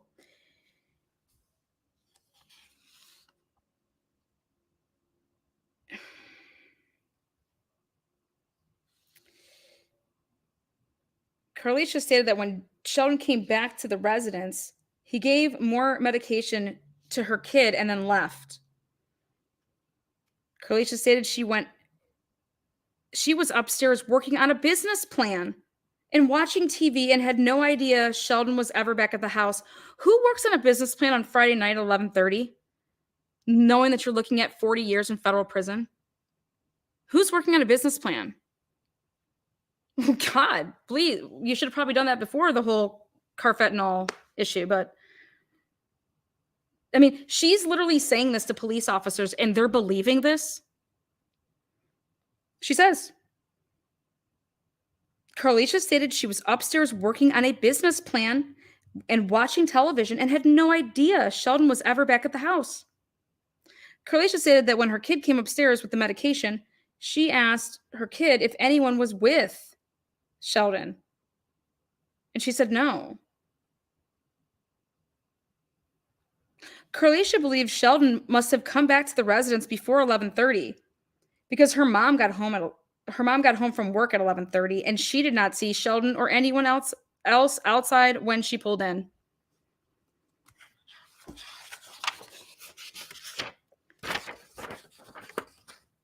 Carlicia stated that she had heard a lot of rumors going around about the incident, to include that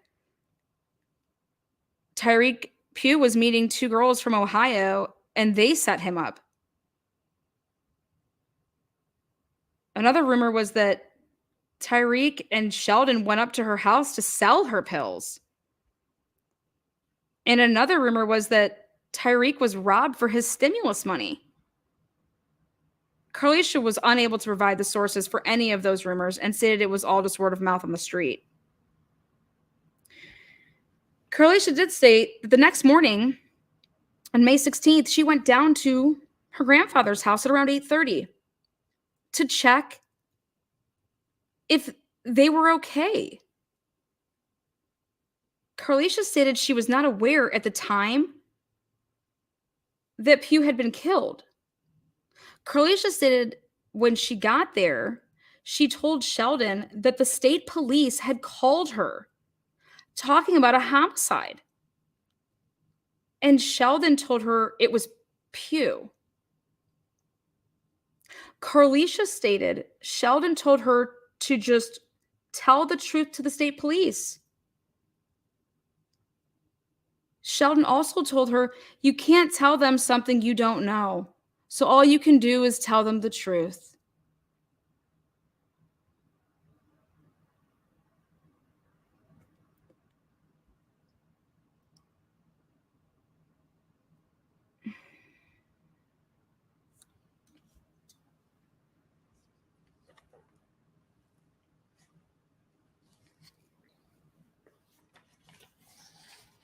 So let me get this straight. Let me just get this straight here. She gets over to her grandfather's house where Sheldon lives at 8:30 in the morning and tells them, and the police, mind you. She tells the police. She tells the police. She's in an interview with the police, and she tells the police that the police called her. Don't you think the police would be like, we didn't call this woman? Who called this woman? Who called Carlisha Williams to say there was a homicide? The police don't do that. The fuck? Excuse my French, but I am pissed.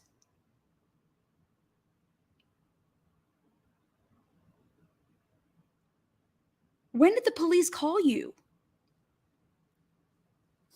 In fact, the police never talked to her until 1:30 because I have the CAD notes of all the, hey, we're up here at 120 whatever Jones Street the next day. To sit here and say that, let me read this again.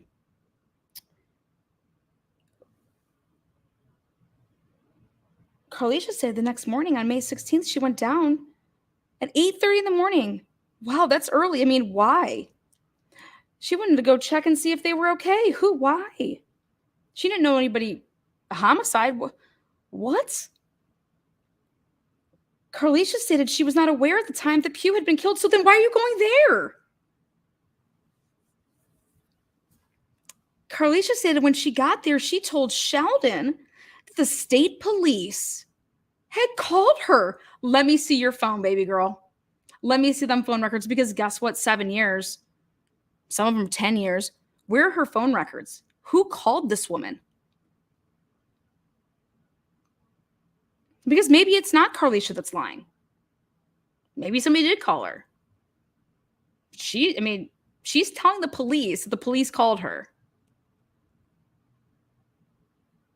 Because she's talking to the state police. Because she's talking to Trooper Ryan A. Broader. He's state police. Or is he the detectives unit? Either way, aren't y'all working the case together? Wouldn't you follow up with what this person told you? Hey, did you call somebody to tell them there was a homicide up on the hill last night? No. What? No, these police officers, from a woman who is looking at 40 years for carfentanil and her sting ring that took a shit ton of people to take this down. They're just like, okay, yeah, that's right. Yep, sounds great. All right, perfect.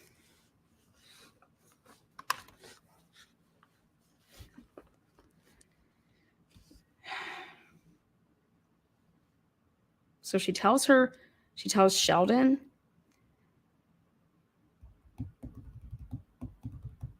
and her grandfather that the police called her. Carlisha stated that Sheldon told her to just tell the truth to the state police. Sheldon also told her, you can't tell them something you don't know. So all you can do is tell them the truth. And those were the exact words that Sheldon used in his interview that he said that Carlisha told him. This is just so sick, man. This makes me so sick.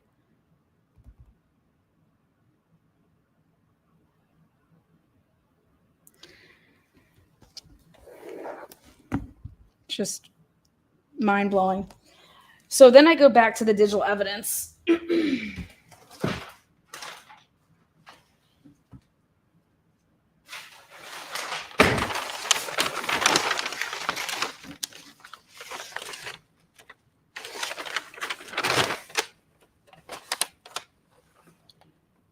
Sheldon takes 110 steps between 11:07 and 11:16 in 22 seconds. At 11:22 and 21 seconds,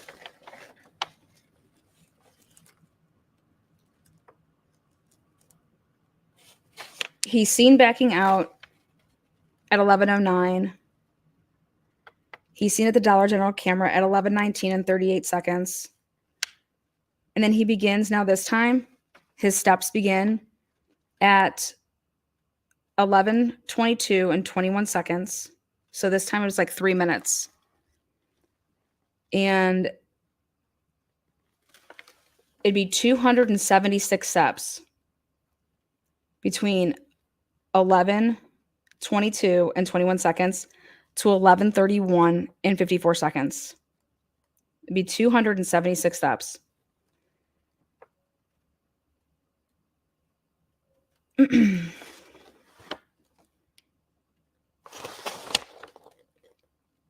Then,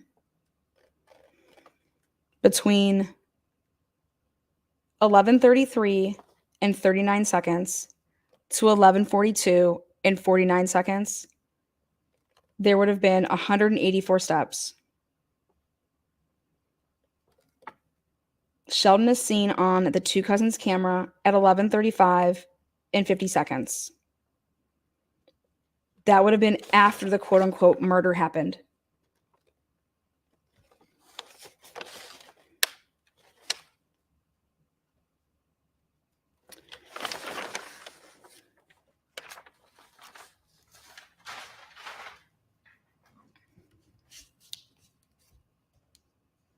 Now, if you actually listen to what Sheldon said,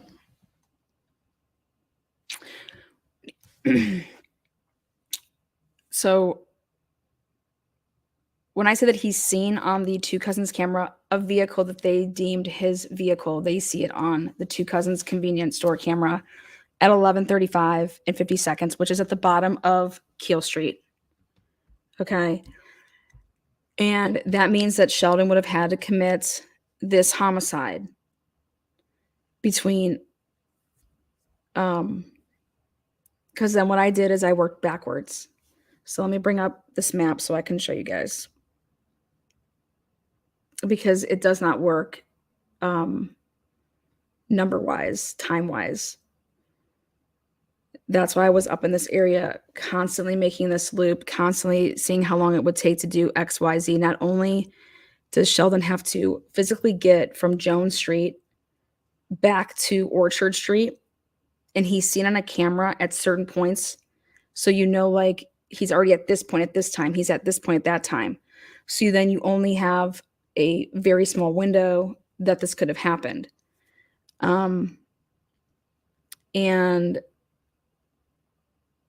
But you would need a expert witness to explain why would the big thing I had with everything was, I said, okay, why is his steps stopping at 11:30?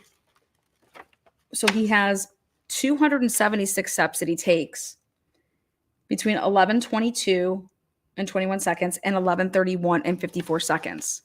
So during that point in time, but with the first step, it has to come out at 11:22 and 21 seconds.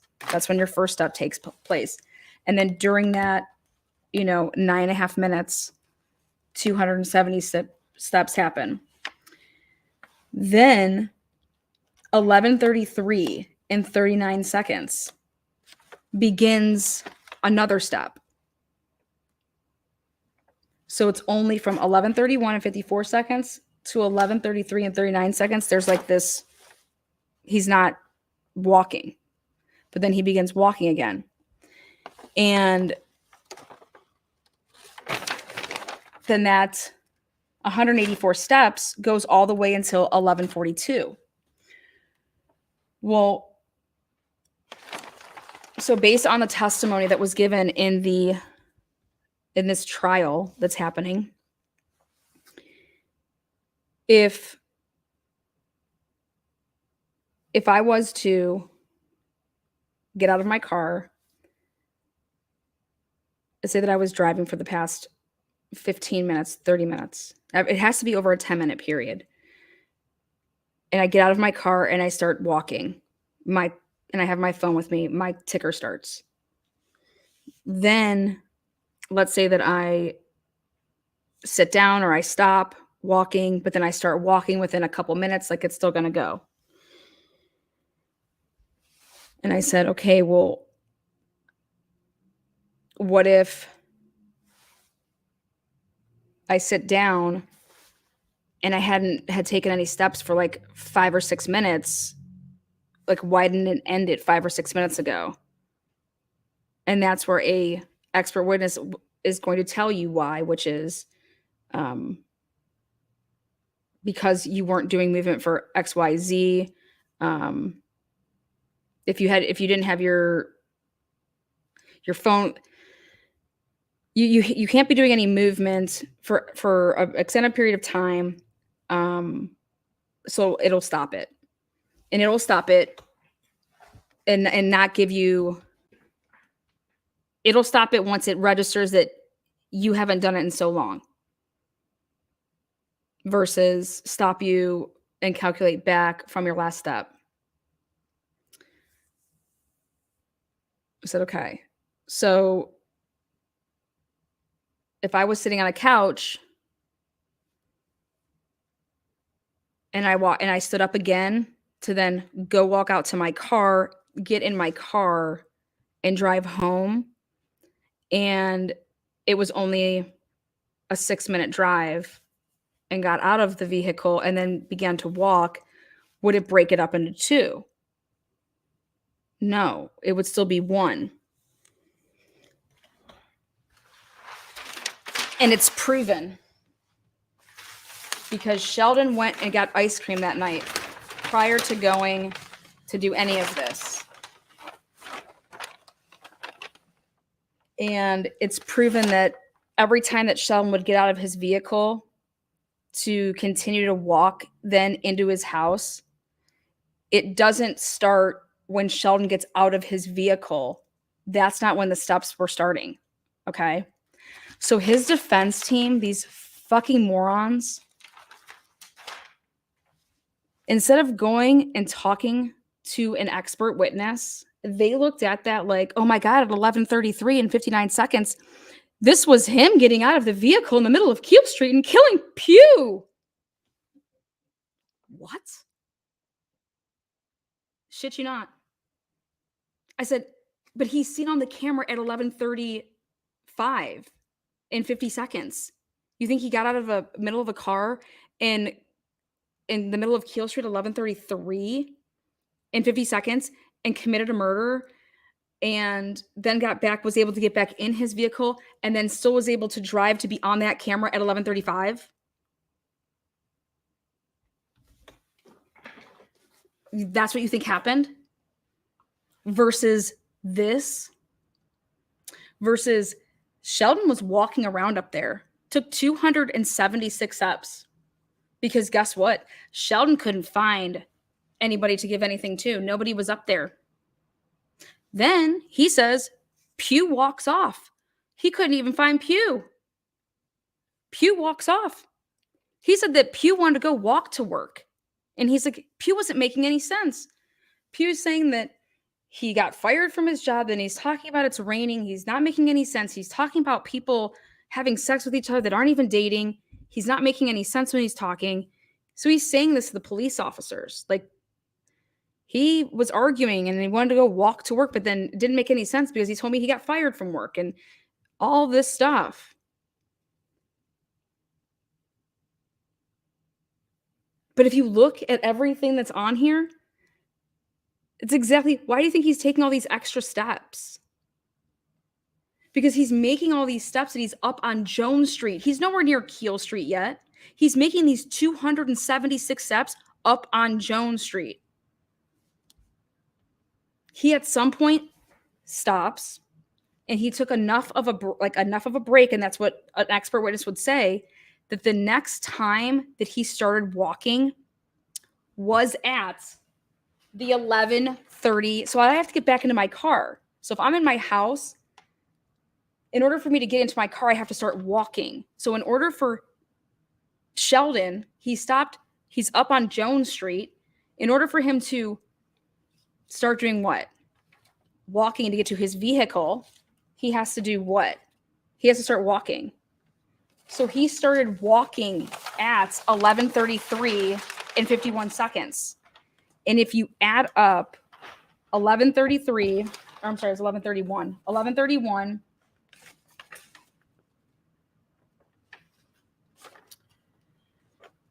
Start time. I apologize. Start time 11:33 and 39 seconds. If you start a running clock and him start walking, gets in his vehicle, and then proceeds to drive, you drive that route. He is then seen on the Two Cousins camera at 11:35 and 50 seconds. He's then seen on the police camera 30 seconds after that. Then he's seen on Dollar General all the way down. He is seen on every damn camera on Franklin Avenue all the way to get to his home, Orchard Street, where he is then seen at 11:39 and some odd seconds getting out of his vehicle because it's on the camera. And at 11:39 and 27 seconds, the Chevy Traverse Source, he locked the vehicle, the Bluetooth. And if you do all the math, and these steps, guess what? They continue all the way to 11:42 and 49 seconds, which is 3 minutes after he got out of his vehicle and is walking into the house. So those steps that he took to get into the vehicle before he got in the vehicle to leave Jones Street after this medicine debacle and after Pugh decides to walk off,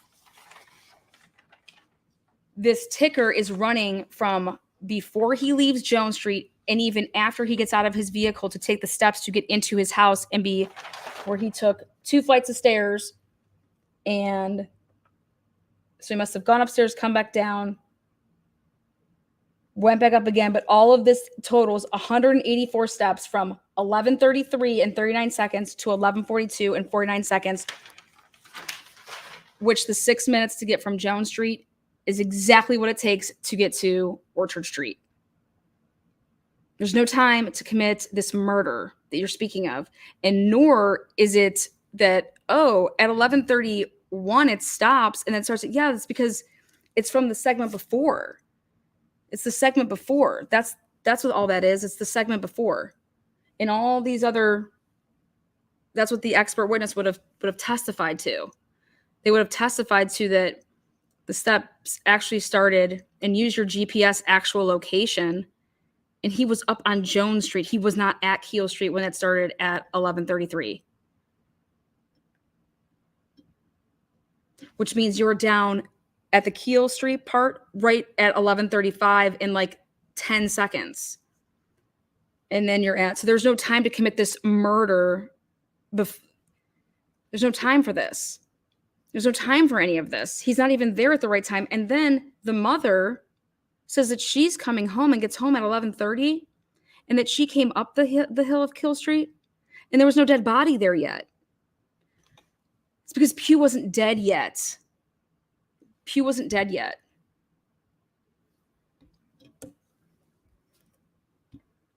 Pugh was double-crossed. Pugh was pulled into a vehicle, and what Pugh thought was going to happen that night is not what was supposed to happen. And it's the saddest thing. And if you listen to the interviews of the witnesses when they say that the shots went off at 11:50 to midnight, yeah, after Sheldon was already on camera at home. But they were following Sheldon, and the cops were standing in a car across the way. And the icing on the cake of it all is at the Two Cousins store, because it was COVID. That store was open until midnight, but that store gets locked up completely to the point of there's like chains and stuff on the store. Like, you're not getting in there.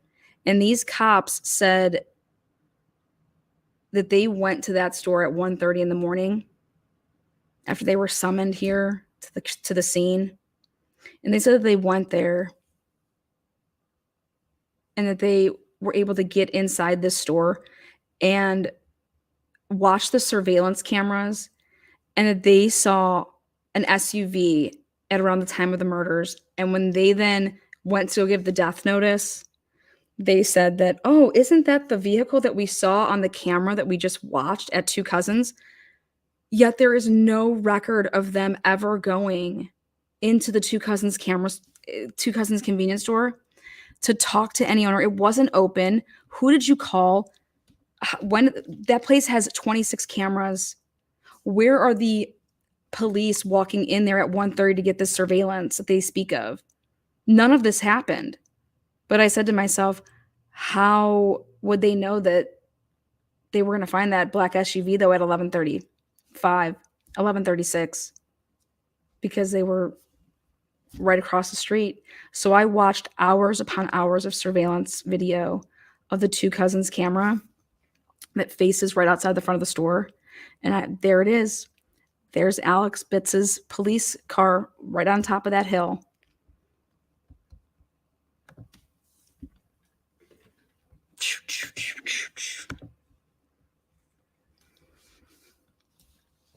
Hours and hours going through.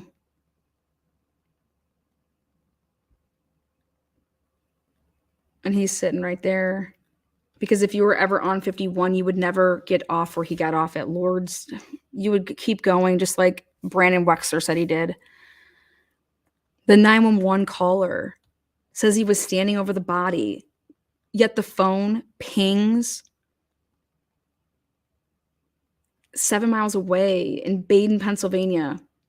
The 911 caller says that it looks like he got hit by a car. He had 6 bullets in his head. Like,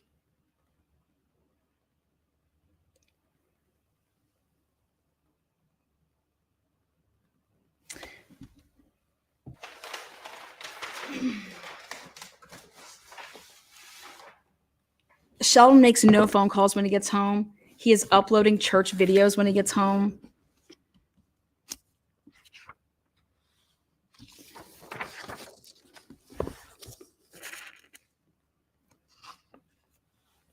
Carlicia's mom says it. She was home at. She went up that hill. There was no body. She was home by like 11:30. But she had gotten actually home when they looked at the cameras because they moved him up. But she was home at 11:24. Just crazy shit. This is all lies.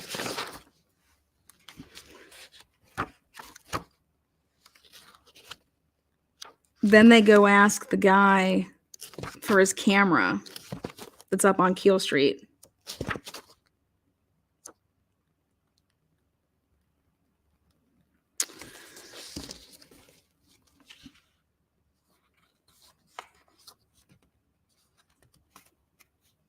They talked to, what's his at?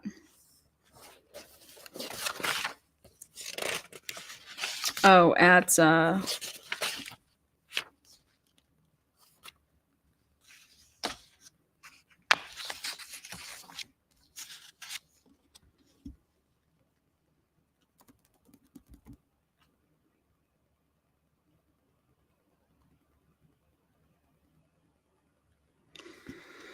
wow.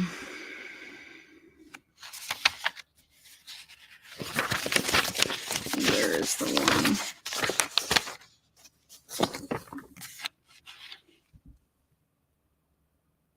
So on May 29th, they make contact with a person and they say, hey, we noticed that your residence has cameras on May 29th. The murder was May 15th, May 29th. The resident stated that she has already checked her video footage and the camera facing Keel Street was not functioning at the time of the incident. She advised that her camera system runs off of a Wi-Fi signal and tends to go offline on occasion. She has been contacted by individuals who say that they are family of the victim and have been requesting the video footage as well. Remember I told you guys they were running around up there trying to get their hands on all those surveillance cameras? Numerous attempts were made to retrieve the camera footage from the 111 Moreland Street with negative results.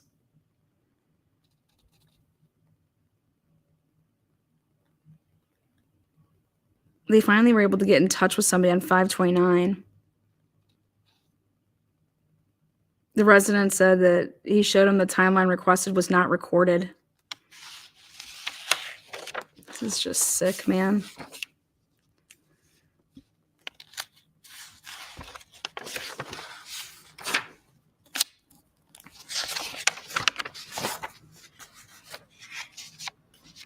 I talked to this owner. I contacted a person that was at this mart, located at this address. I'm leaving that all out. And during the interview, they say that this person said that the cameras had since been overwritten. They were written over on 5/21/2020. The camera system downloads to a disk, and the disk has to be reformatted when the memory is full. The disk was reformatted on 5/21/2020, and there is no obtainable footage for 5/15.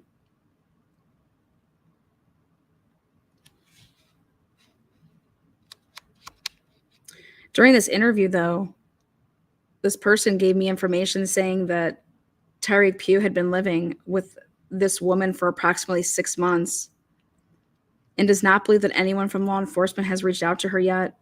Here's the address. You might want to go see her. He wasn't living at Sheldon's.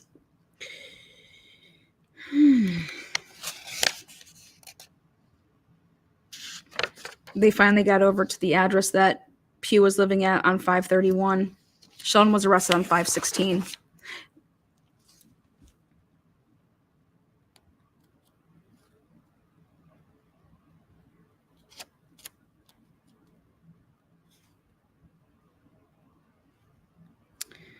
On 5/21, I received the call data records for Sheldon's cellular device. Usually we don't map data records because they are known to be inaccurate, but because that is all we had, I went ahead and mapped them. The thing with the data records is that the connections may refresh and show the original tower, even though the phone is connecting on a different cell site. So just keep in mind, the map is attached to this report. Liars. On 5/26, I received the call data records for Tyreek Pugh's cell phone.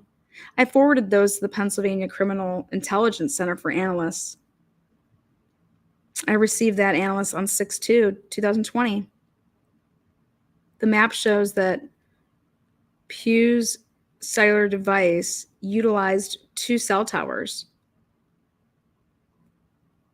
During the hours of 2200 hours and 300 hours, T-Mobile is unable to trace the type of calls being made.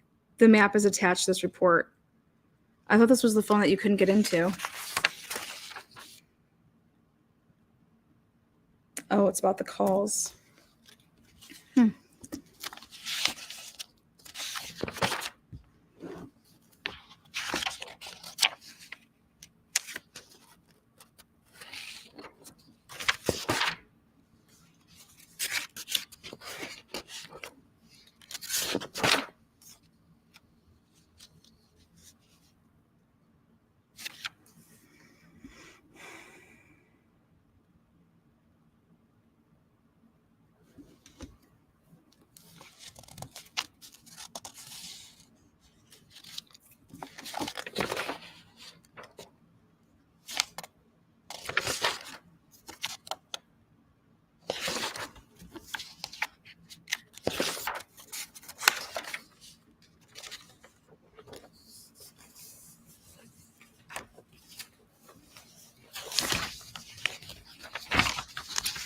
My favorite report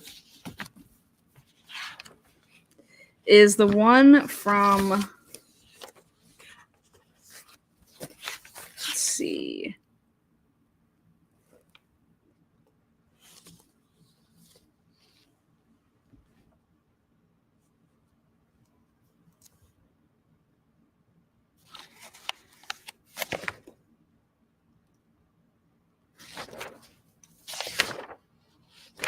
They did preserve the Facebooks of them and the phones.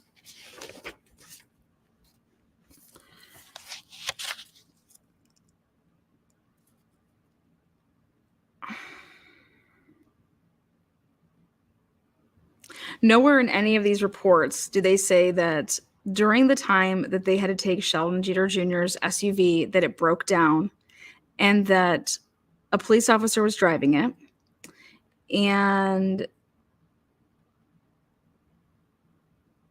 they were driving it to the barracks, that it broke down and they had to get it towed to Junax Towing. Nowhere does that mention anything like that. So there was a tow truck driver that could have touched Sheldon Jeter Jr.'s car. A police officer drove it. Then they're in trial, and his car is in his driveway, and the street or the house across the street is running motion and is recording this whole thing because it runs on motion. So everything that's going on outside, it's a big commotion because there was 7 cop cars there, a lot of people walking back and forth. And at no time do they notice a huge, big, bright orange blanket being put into the vehicle of Sheldon Jeter Jr.'s to like preserve, like you're going to put a cop in there. And they said that they put a blanket, an orange blanket in the driver's seat and then got in it. What no time can you see anybody putting an orange, bright orange blanket into this SUV and then it's drove away. And in fact, everybody was asked about this when they took the stand at trial. Did you put a blanket in? No, no, no, no, no. Every single person said no. They didn't put this orange blanket in. So the thing that's crazy is that all the pictures show his vehicle is in the Junax towing garage with this orange blanket in the driver's seat. Nobody testified to putting it there. And there, it's never shown on camera that somebody, this big clunky blanket that's bright orange for days, is there and put in this vehicle. But that when they go to process the vehicle the next morning, there's this bright orange blanket. They did gunpowder. They did a test on Sheldon's hands that night. So they did a test on his hands to see. It came back negative for any. He was tested at like 4 o'clock in the morning. He allegedly just used his own gun to take and empty a clip into his family friend, and that it came back as negative. Anything on his hands? Nothing. On his clothes, shoes, no, nothing. Except when the results came back on the vehicle, there was little speckles on the driver, on the steering wheel, and a little speckle in the middle console. I was just like, are you guys?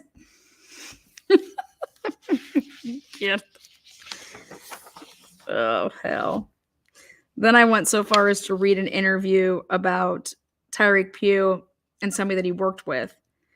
And right here, she says that, oh, he was so excited. He had just gotten an iPhone 11. That's not the phone that was at the scene. She knew that it was an iPhone 11. Da-da-da. Yeah. He didn't do this. This is nuts. Again,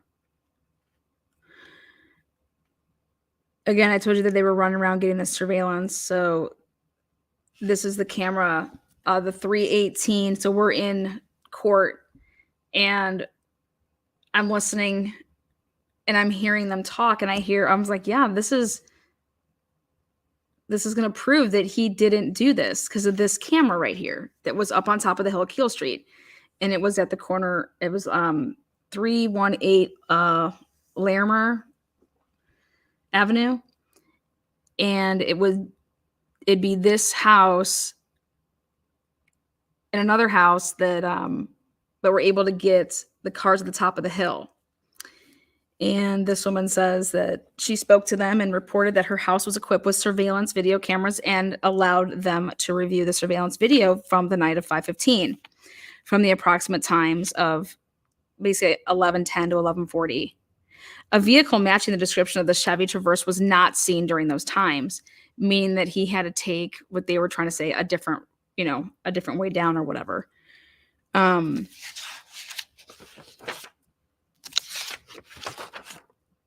Then they interview the guy on top of Keel, and he's like, my camera, it's like off like 20, maybe 40 minutes, but you can come and grab it, but it's off like 40 minutes.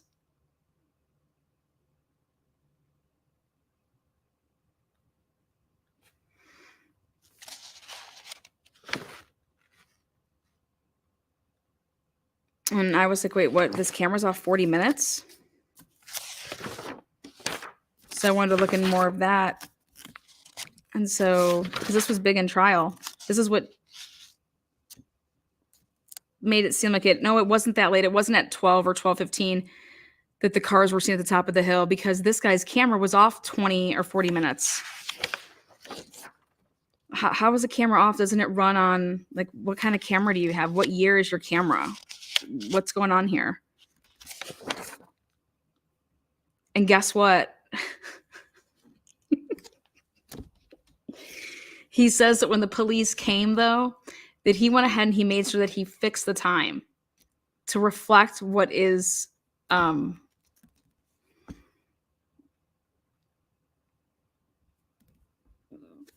what it should be. So the police call him. He says, yeah, here I have something. Yeah, you can come and get my, I'll just read it verbatim.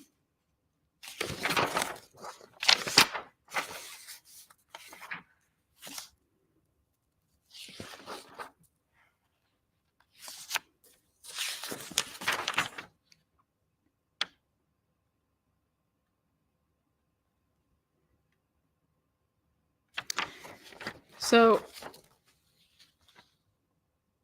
on this report said on 5/18 at approximately 4 o'clock in the morning, Junex Towing transported the blue Chevy Traverse operated by Sheldon on the night of 5/15 to the PSP Beaver Barracks. The vehicle was stored in the impound lot, entered into evidence, and assigned inventory number. But let's talk about what happened before all that. It's wild.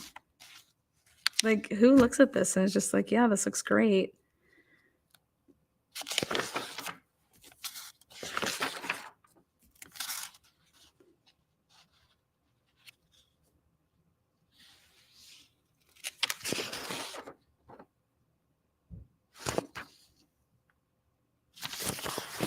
Here it is. On 5/18, I was requested to meet with this gentleman from 319 Keel Street to retrieve his video surveillance DVR.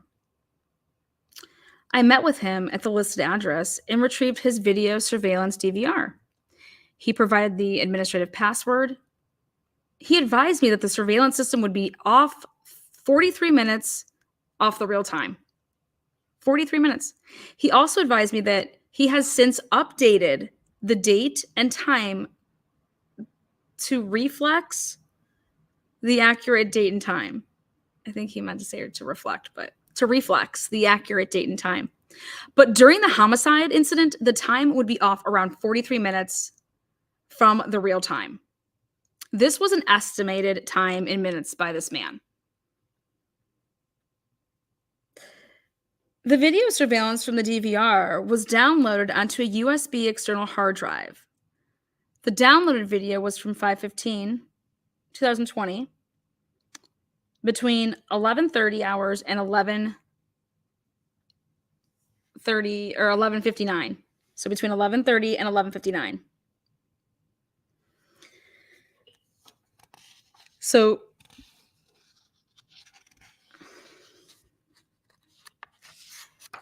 who's out there? Who's an IT person? Let me ask you a question. I need your help with something.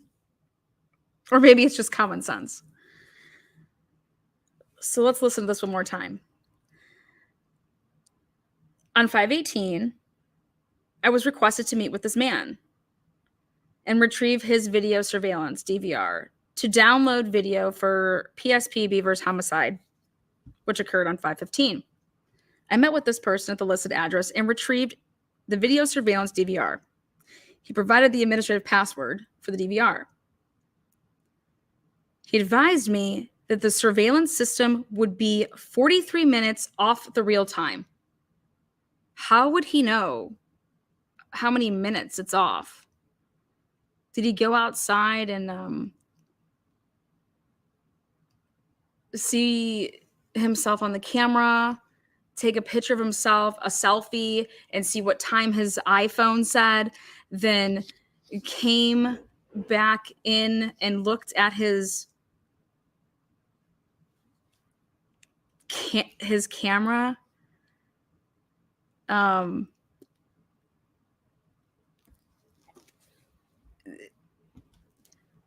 to say, oh, look at my camera says 11:30, and I look at my selfie and look at the time it says 11:10. So it's off. I mean, what? Yeah, sure, you can have, but it's off 43 minutes. You guys, when we would go to trial, it wasn't off 43 minutes. Okay? At trial, they said that after they reviewed and did all of the things that they needed to do, they said that his video was off like 24 minutes.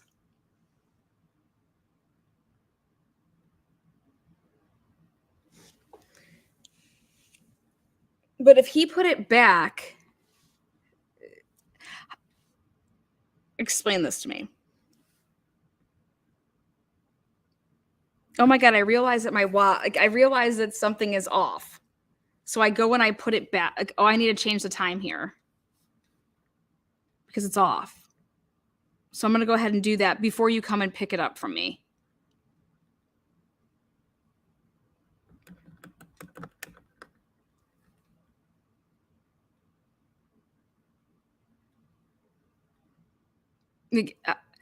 How this would be everything in the case, because if this wasn't if you actually go by the timestamp of the actual video without it supposedly being off, it fits more in line with what the witnesses are talking about, like that they heard this between 11:50 and 11 and midnight, and then Brandon West was flying up the hill at 10 minutes after that. It fits more with that. Exactly, almost. So, but if you asked me to get my video, I would never change something before the police would get it. Why would I do that? And then when I'm looking at it and we're all looking at it, like, how does that work? Thank you so much there, Mikey J. What's up, Patty girl? I love you. Like, talk me through that, because this doesn't make sense to me. That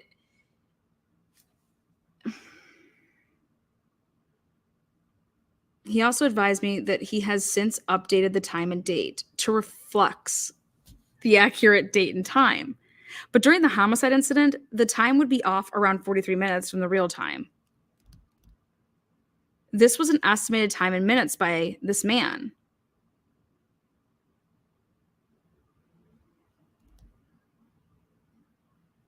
And then what they said in court is that, yeah, we were able to determine that it was off about 23 to 24 minutes, and we based that off of the two cousins' camera and the Dollar General camera.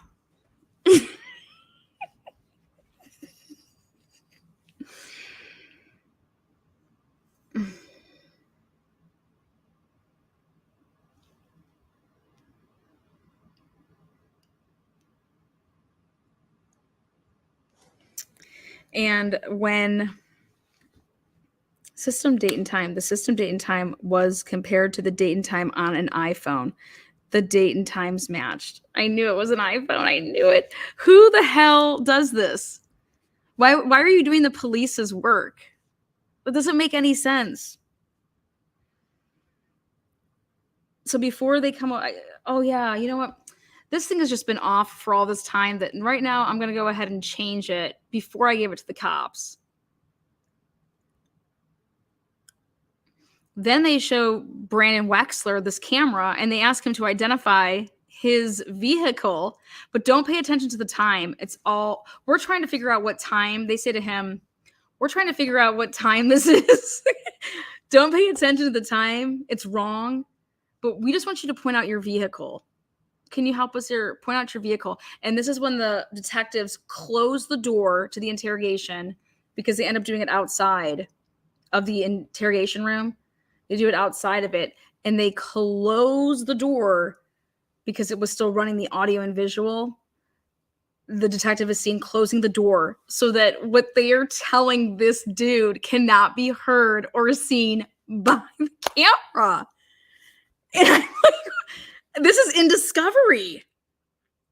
I'm like, bullshit, Santa Cole. You didn't look at any of this shit. And y'all, because you didn't do your job, I don't know if McKinney was involved or not, but you made him look like the biggest idiot too because he was in charge of this brigade. Like, this is just a bunch of crap.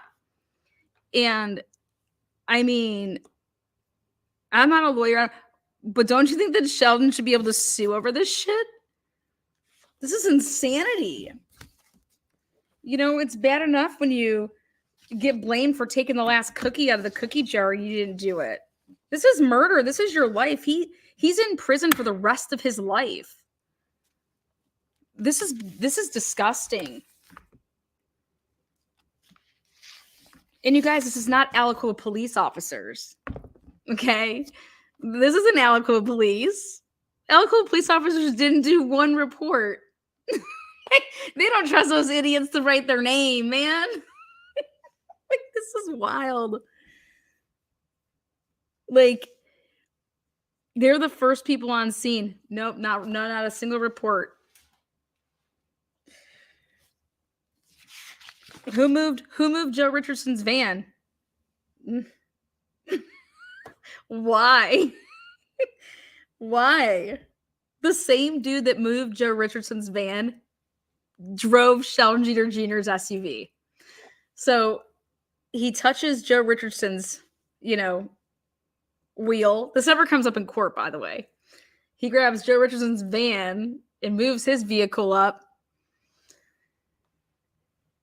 And I think that was going to be a defense that if they actually did their job, this would have come up. But they move his van. And he's going to say, well, you know what? I pulled his van up. That's probably where I got the gunpowder. Was off of his van. But the same guy that moved the van of the witness then gets in Sheldon's SUV and drives that. Woo! Breaks down. Then needs to get towed. Then there's just a mysterious big old blanket in there that was not put in there. You got Carlisha making up just straight up falsehoods. You got guys, the time of these cameras aren't they're just everywhere. You got the police saying they went into Two Cousins convenience store when it was gated up and chained. How'd you guys get in, man? You break in? Oh, wait, who actually owns that building? No way. Who is it? Oh, connections. Or did you really even go in there? I want to see the cameras. I want to see Two Cousins cameras. And I want to see Barney Fife and his little friend just chumming in there. Literally, you guys, Two Cousins convenience store has more cameras than any bank. They would have seen these two dudes walk in there. There was no report that says we met with, Jimbo here and he let us review his cameras and here are our notes that we're writing down at different times what we see. And in fact, the notes that they take is after Broader goes and asks for to check out the evidence. He goes to the evidence locker and he says, I'm here to sign out the Two Cousins surveillance camera. Oh, why do you need that? Oh, so I can write up this report with all these timestamps of all these vehicles that we allegedly saw at 1:30 in the morning when we came over here the first time. You can't make this up. I mean, I put it all together. Sheldon didn't kill anybody. They framed him. The sad part is that they told Tyreek that he,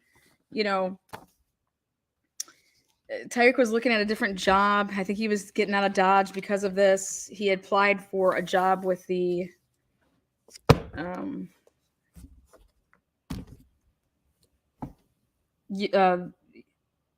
UPS, not UPS, but the Postal Service.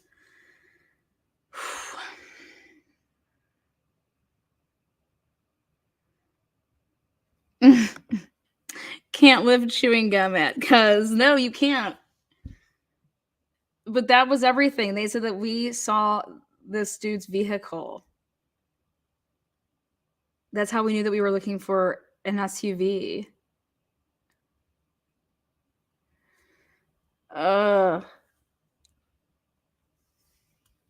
So this was all to be able to frame Sheldon, label him as a killer, and then they had all intentions of then arresting him for the murder of Rachael DelTondo right after his trial. But I think I kind of put a big old wrench in that because I started to break the news and showed the juror that was a neighbor of Rachael DelTondo. I showed that. Started going live and putting out a whole bunch of information that, hello, where's the FBI? Where's anybody with a damn conscience that works in Beaver County? Who is running for who's running against Lozier? Here you go. This will get you hired. I'll give it right to you. This right here, this corruption right here, this will get you hired. This will get you, nominated, voted on. Who's running against the DA? The DA tried to get me on trespassing. Well, we can't get her on this. Let's see if we can get her on trespassing. You can't get me on anything because I don't do anything wrong. Telling me I can't use my cell phone on a public street to record myself. That's some funny shit.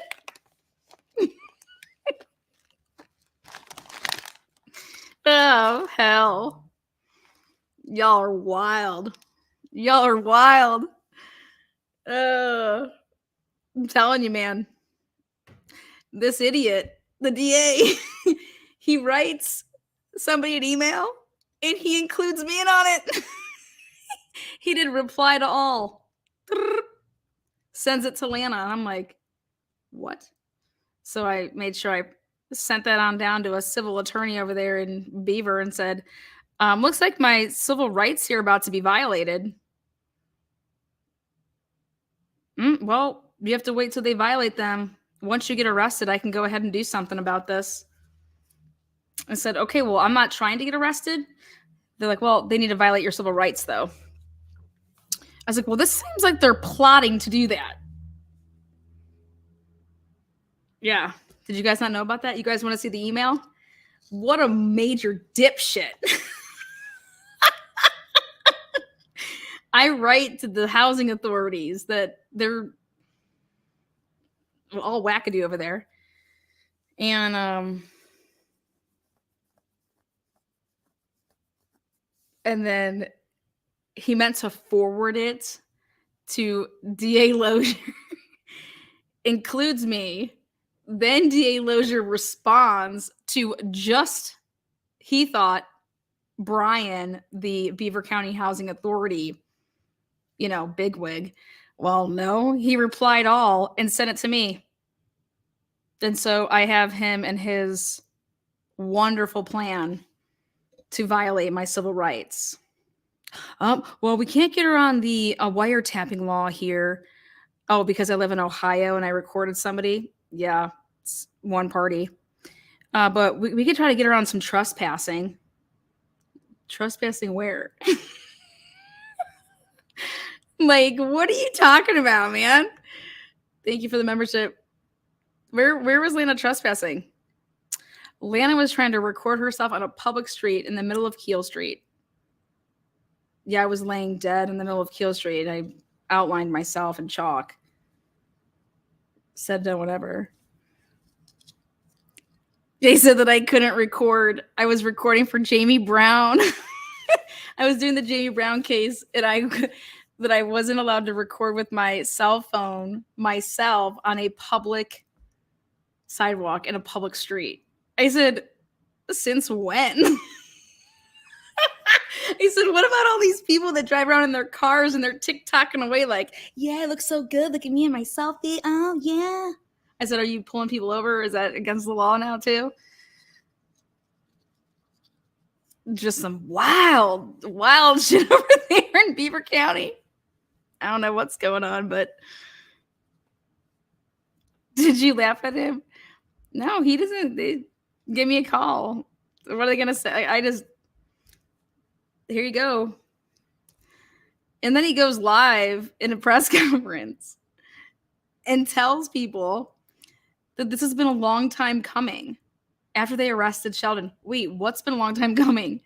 He basically admits that this is because of the Rachael DelTondo case. Like, what? Like, do you guys watch the same news that I watch? What did the email say? Yeah, the email said that they were trying to figure out ways to violate my civil rights. And so I kindly forwarded that to one of the best civil rights attorneys in that area. Yeah, it was wild. It's like, damn. Yes, if you guys think the Idaho 4 case has anything on Beaver County, y'all are, no. Beaver County takes the cake. Hands down. At least right now. I got to see some hardcore corruption, and I haven't come across it personally, but in Beaver County, I have come across it personally, have seen it personally. I was targeted. I was targeted because I wanted to do a documentary on all of this shit. Like, and I mean, here, take a look at it. Take a look at this.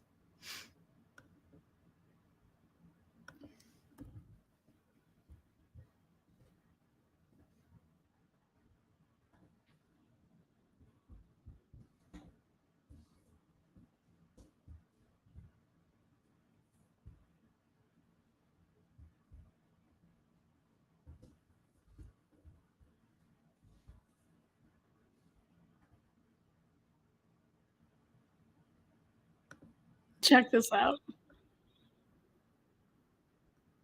Okay, check this out. You can't make it up, man. Can't make it up. 9 o'clock feels like midnight.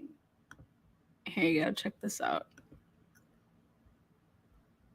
Against the assistant police chief in Aliquippa.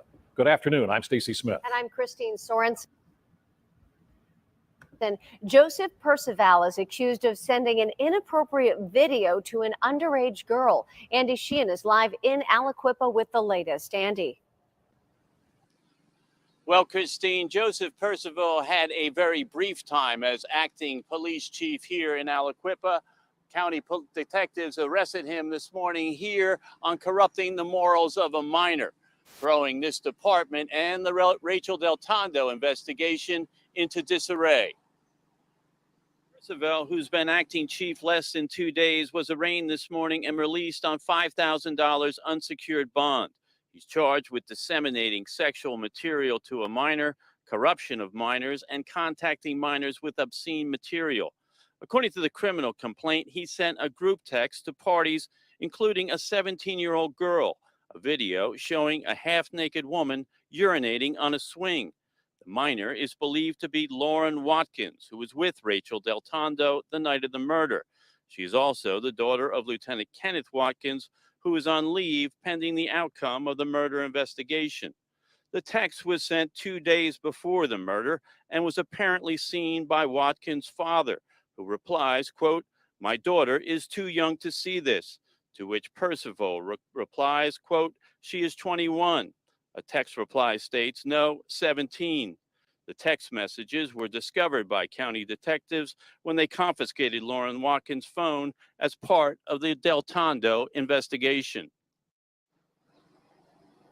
Now, this will surely increase calls for the state police or some other outside agency to take over the Rachael DelTondo murder investigation.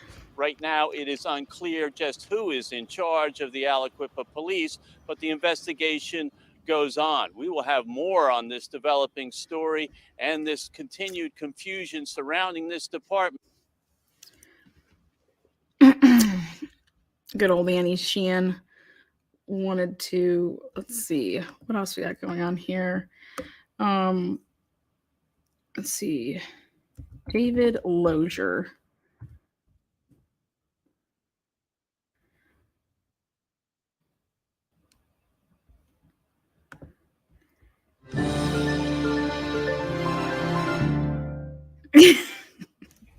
We started 3 drug diversion programs. So we're tracking 130 people in the drug diversion programs to try to keep them out of the normal court procedures. Traditionally, when somebody was arrested with a possession of any drug, that's a misdemeanor. Or there are minor thefts related to drug possession or drug addiction, such as retail theft, stealing from cars. So you have theft related to drugs or possession of drugs. The traditional way of handling it in this office was probation. Extended probation does nothing to treat the addiction or prevent reoffense. Well, what do you do with corruption? How do you handle corruption? I have a lot of officers here that literally set up a man for a murder charge. How do you guys handle police corruption? How do you handle Timmy Patrick's SUV getting broken into and being joyroad all over Aliquippa streets? What was Timmy Patrick doing with all these guns in his vehicle that wasn't locked up? I mean, what do you do? Do you have any procedures? Like, what's policy? What's going on? This is just, let's see. DA Lozier, Timmy Patrick combo. They're not cool enough to even get... Great. I mentioned them 3 months ago. Special. Let's go back to...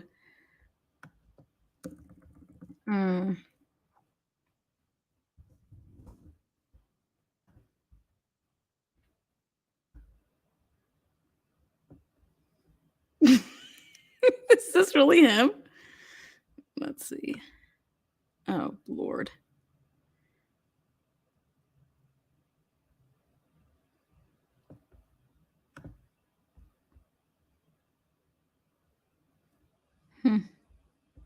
District Attorney David Lozier, as promised, we're at the Beaver County Courthouse today. Beaver, Allegheny, and Washington counties were officially named a high-intensity drug trafficking area by the White House's Office of National Drug Control Policy. I told you about the story yesterday, and now Mr. Lozier is going to tell you why this is big news for this region. We have a $2 million grant for this coming fiscal year with $1 million thereafter. The money! 3 counties, Allegheny, Washington, and Beaver. It is to be used by our counties and all supporting federal agencies to combat drugs in the criminal justice system.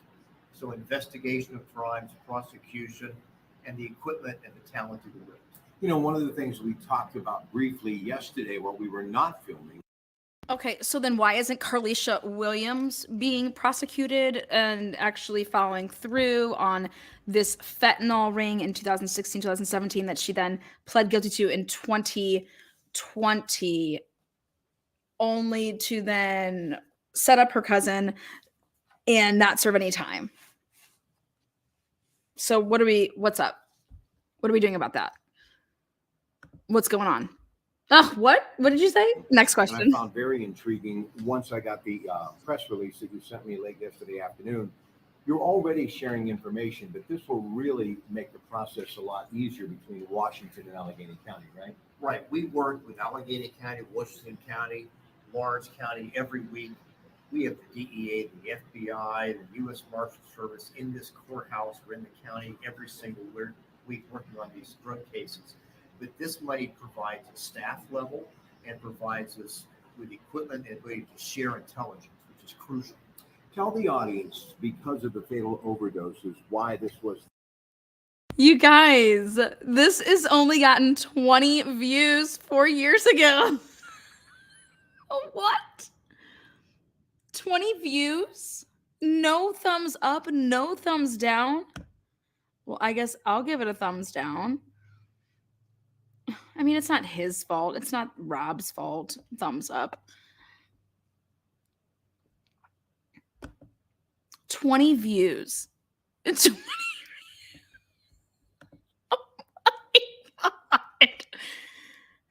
Oh my God.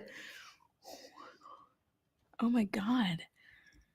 What the hell is going on around here? 20 views?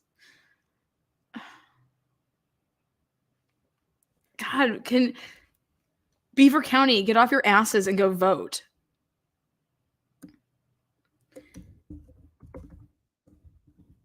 You want change? Vote.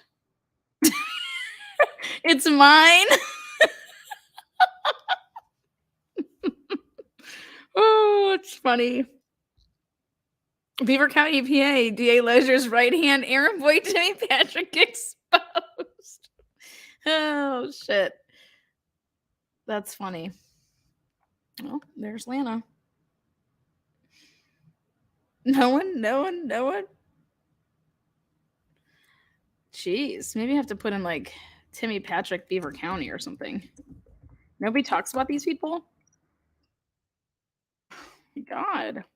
Nobody cares. Sunset Secrets, Lana. The Bridgewater backup plan. Oh boy. This is sad.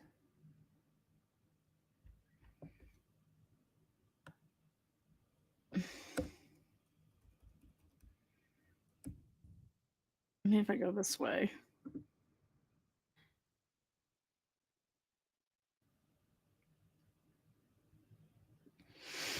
In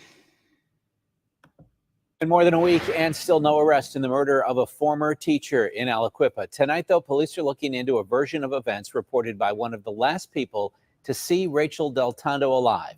Also, word of 2 more search warrants. Investigator Andy Sheehan joins us live with more on all of this. Andy. Well, Ken, police have executed 2 new search warrants, one on the Facebook account of 17-year-old Lauren Watkins. Police are questioning her version of events that evening. So do I. There are still no charges in Rachael DelTondo's murder, as police investigators are painstakingly recreating the events of her final hours, now focusing on the statements of her 17-year-old girlfriend, Lauren Watkins, one of the last people to see her alive. According to her statements to police, Watkins spent virtually the entire night with DelTondo. The 2 went to the Circle K convenience store together and later picked up Sheldon Jeter's brother, Tyree. The 3 then went to Hank's frozen custard stand in New Brighton before driving back to Aliquippa. According to her statement, Lauren Watkins says she and Tyree Jeter dropped DelTondo off at her mother's house at approximately 10:44 p.m. and then drove off, stating that she saw no assailant nor heard any gunshots. At 10:48 p.m., Aliquippa police received a report of gunfire. But Lauren Watkins told police that she was driving Tyree Jeter home when her mother contacted her and told her to come home. According to sources close to the investigation, police have questioned this version of events from the beginning and now have redoubled their efforts to determine if there are any discrepancies. To that end, they have confiscated Laura Watkins' cell phone and they have executed this search warrant on her mother, Stephanie Watkins' private Facebook account. As of today, police have executed warrants on the Facebook accounts of Sheldon Jeter, Lauren Watkins, and her mother Stephanie, asking for all communications and private messages from May 11th through May 15th, 2 days before the murder until 2 days after the murder. Police have also sent Laura Watkins' cell phone and the cell phones of Sheldon and Tyree Jeter to a private lab in Harrisburg for analysis. While there's no indication that she is a suspect, police continue to question the actions of Lauren Watkins. Now, Lauren Watkins is the daughter of Aliquippa Police Sergeant Kenneth Watkins, who is on administrative leave pending the outcome of this investigation. Now, right now, Beaver County District Attorney David Lozier is at a meeting with Aliquippa Police concerning this case. We'll have more on it at 6 o'clock. For now, live in Aliquippa, Andy Sheehan, KDKA TV News.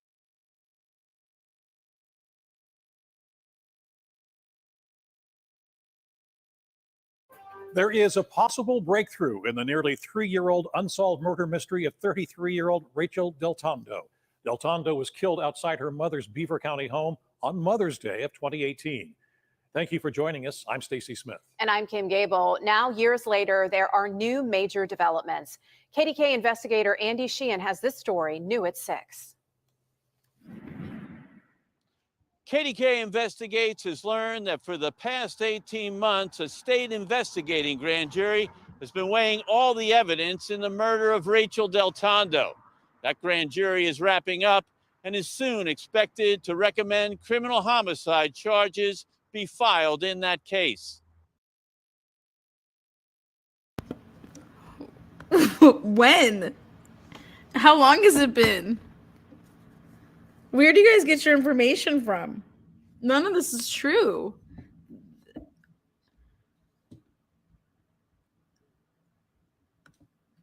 Like,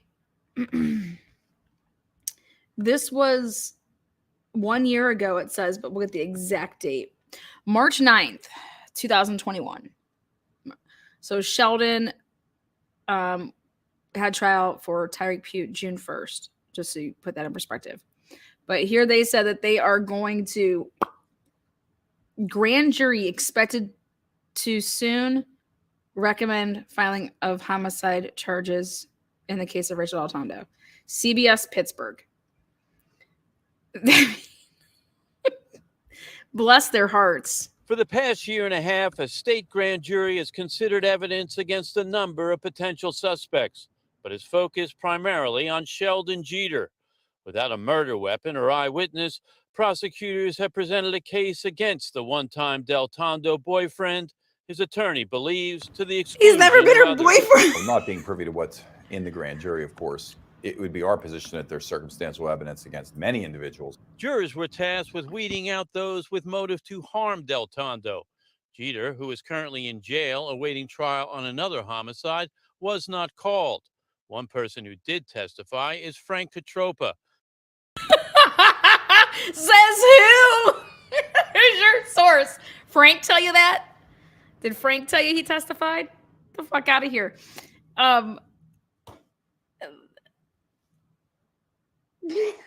You guys, do you understand? A jury was, this is on CBS, this is on NBC. How did Sheldon get a fair trial? Oh, and then the neighbor of Rachael DelTondo is on the jury. Oh my God. Like, no, we can't talk about Rachael DelTondo. We don't want the jury to know about Rachael DelTondo. Know about her? You think people don't know about Rachael DelTondo in Beaver County? You needed to move this case. This case should have never been tried here in Beaver County. How would Sheldon get a fair trial in Beaver County? But nobody knows about this. That we... You guys, I have to laugh because if I don't, I'll cry. Okay? It's just that. DelTondo's ex-fiancé. He stepped forward early to categorically deny any involvement then and now. When you're with somebody for 8 years, that's quite some time. And you just hope to see that they at least get justice. Any comment, Detective? Other suspects include the investigators themselves. Amid reports, DelTondo was set to testify before another grand jury about corruption in the Aliquippa Police Department. District Attorney David Lozier. You guys, that's what got her killed. That's what got her killed. How can nobody... And who says that Rachael was testifying against the police? Where is this coming from? Who's the source? There could be only one source. One source could only be the person that would tell you that.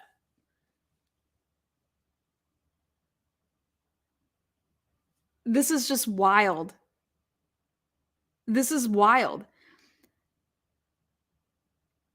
She was set to testify against the police. Well, I wonder who killed Rachael DelTondo. Sheldon. Because why? Sheldon had no reason to kill Rachael. But according to what all you people are saying,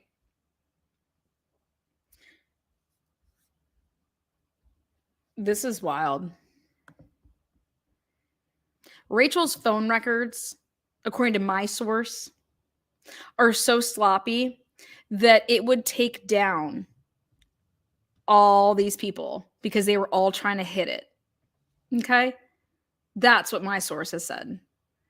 And it's the same source that all the locals have used. So now isn't like Rachel's phone records would bring down all of you guys. Wild. Denied it. To the best of my knowledge, Wild on the she streets, was they're not jerks. a witness in another outside investigation. But when the investigation dragged on for more than a year without results, we've learned that Lozier turned instead to the state investigating grand jury and enlisted outside agencies like the FBI and the Federal Bureau of Alcohol, Tobacco, and Firearms. Without a witness or recovered weapon, sources say the grand jury has seen evidence taken from Jeter's phone, a swab of his DNA, confiscated clothing, and swatches of carpet from his car, which were analyzed at the state crime lab. The ATF has also supplied evidence tracking his movements that night from GPS signals and dozens of surveillance cameras around town, which sources say put him close to the murder scene around that time, something Santa Cola says will not prove guilt. The fact that he may or may not have been close is a question, sure, but it's not indicative of a direct answer that he did it. But the motive presented to the Wait a grand second. jury is one of obsession and jealousy. Wait a second.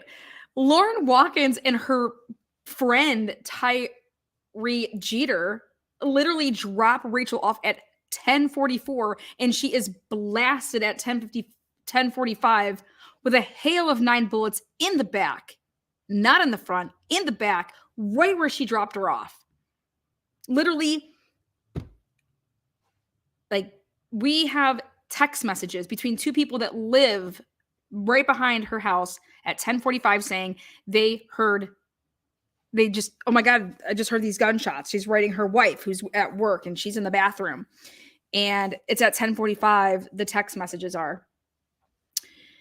And it's like, wait, y'all just arrested Sheldon because he was in the area with his vehicle allegedly in the murder of Tyreek Pugh.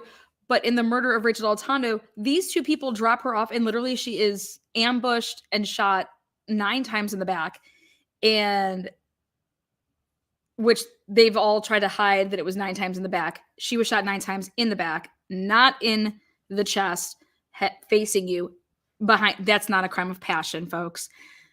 In the back, that's a hit.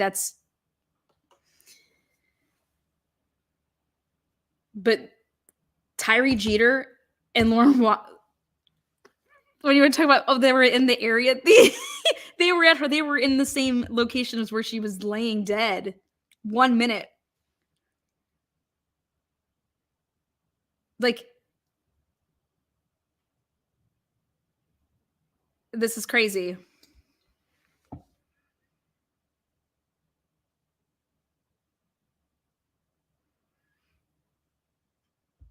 Just crazy. I'm just crazy. Policy. The jurors heard testimony of Jeter's elder half-brother, Rashawn Bolton, who had been dating DelTondo 6 months up until the time of her death.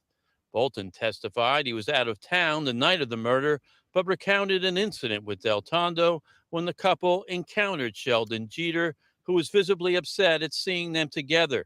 Santacola dismissed this, saying DelTondo was afraid of someone else. She was afraid of somebody, if you recall, but it was not Sheldon Jeter. And I don't think they've answered that question. Who was she afraid of? But the grand jury is meeting this week for what is likely to be its last session. They will make a recommendation to District Attorney David Lozier, who could then file charges in the case. Lozier would not comment on the existence. Unreal. Unreal. And you guys are going to vote this idiot in.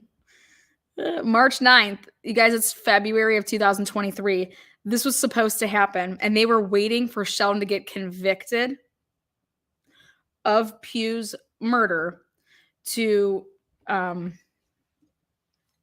slap him with this charge. And yeah, that it couldn't happen because I released Sheldon Jeter Jr. juror.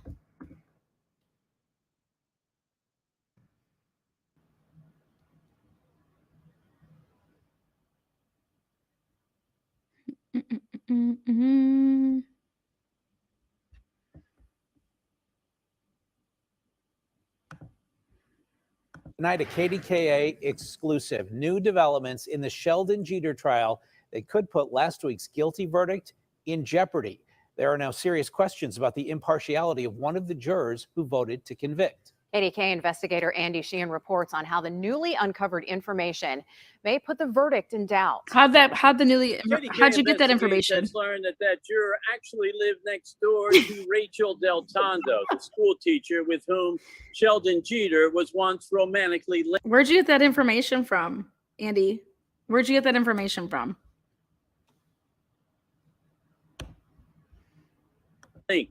Now Jeter's defense attorneys say that guilty verdict may be tainted.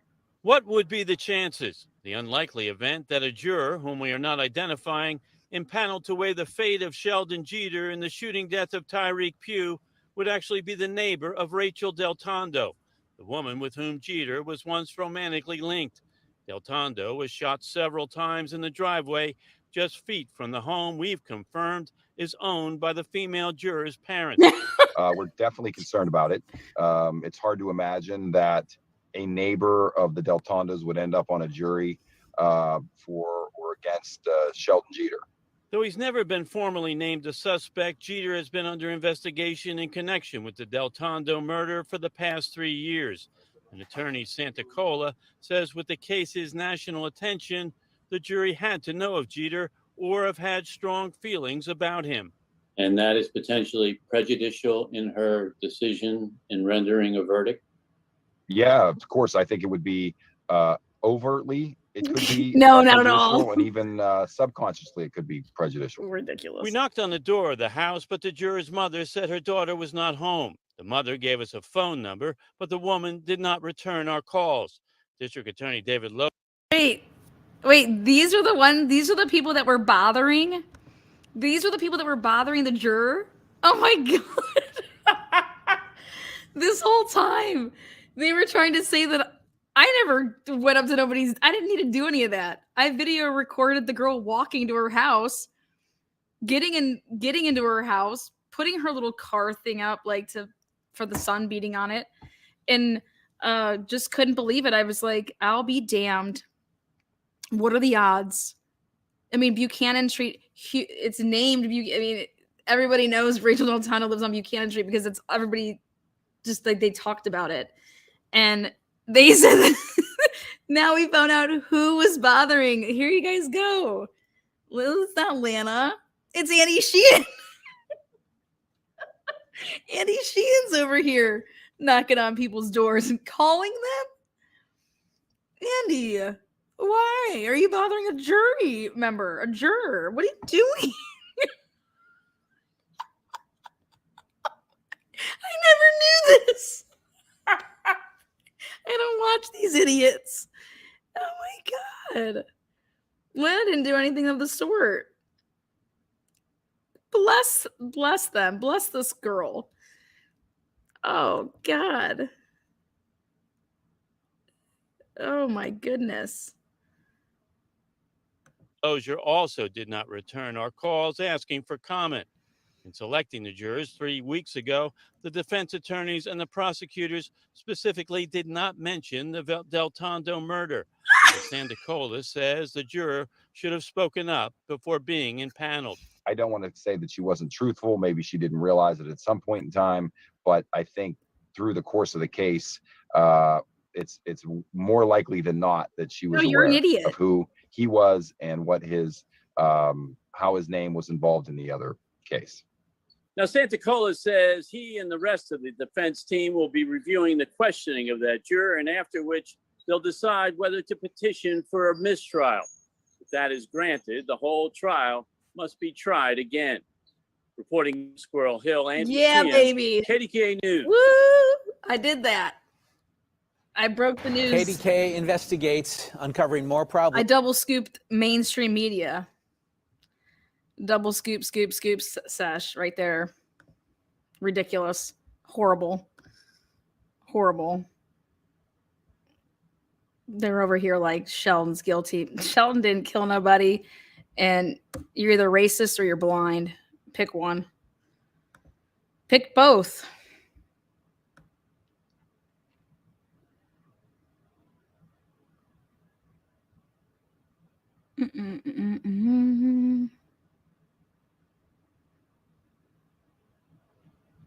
I want to hear what these people have to say. In this disturbing case, the intrigue just deepens. We now know of at least two people. My name is Kevin, and thanks for stopping by. Here at Just Thought Lounge, we like to take a look at engaging cases that hopefully raise a few thought-provoking questions. Today's case certainly does that. 33-year-old Rachael DelTondo was killed outside her home in Aliquippa, Pennsylvania on the 13th of May, 2018. As of the publication of this video, her case remains open and the investigation is still active. Officially, no one has been named a person of interest.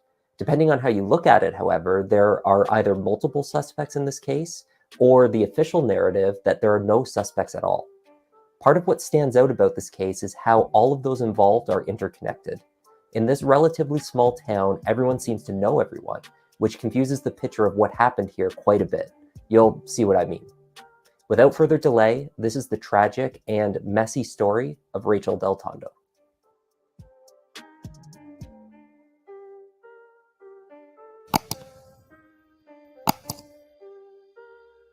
Aliquippa is a relatively small-sized town with a population of under 10,000 residents. It's been described as a town built on steel but sustained through football. Built around the once profitable steel industry, Aliquippa has seen a decline in its prosperity over the last few decades. Where it has excelled is in two very distinct areas: producing pro-American football players through their renowned high school program, and at registering extremely high crime rates. Statistics for violent crime in the area are so high that they rival the largest cities in America, and not just on a relative scale. But the neighborhood in Aliquippa where Rachael grew up was a family area. It was mostly quiet.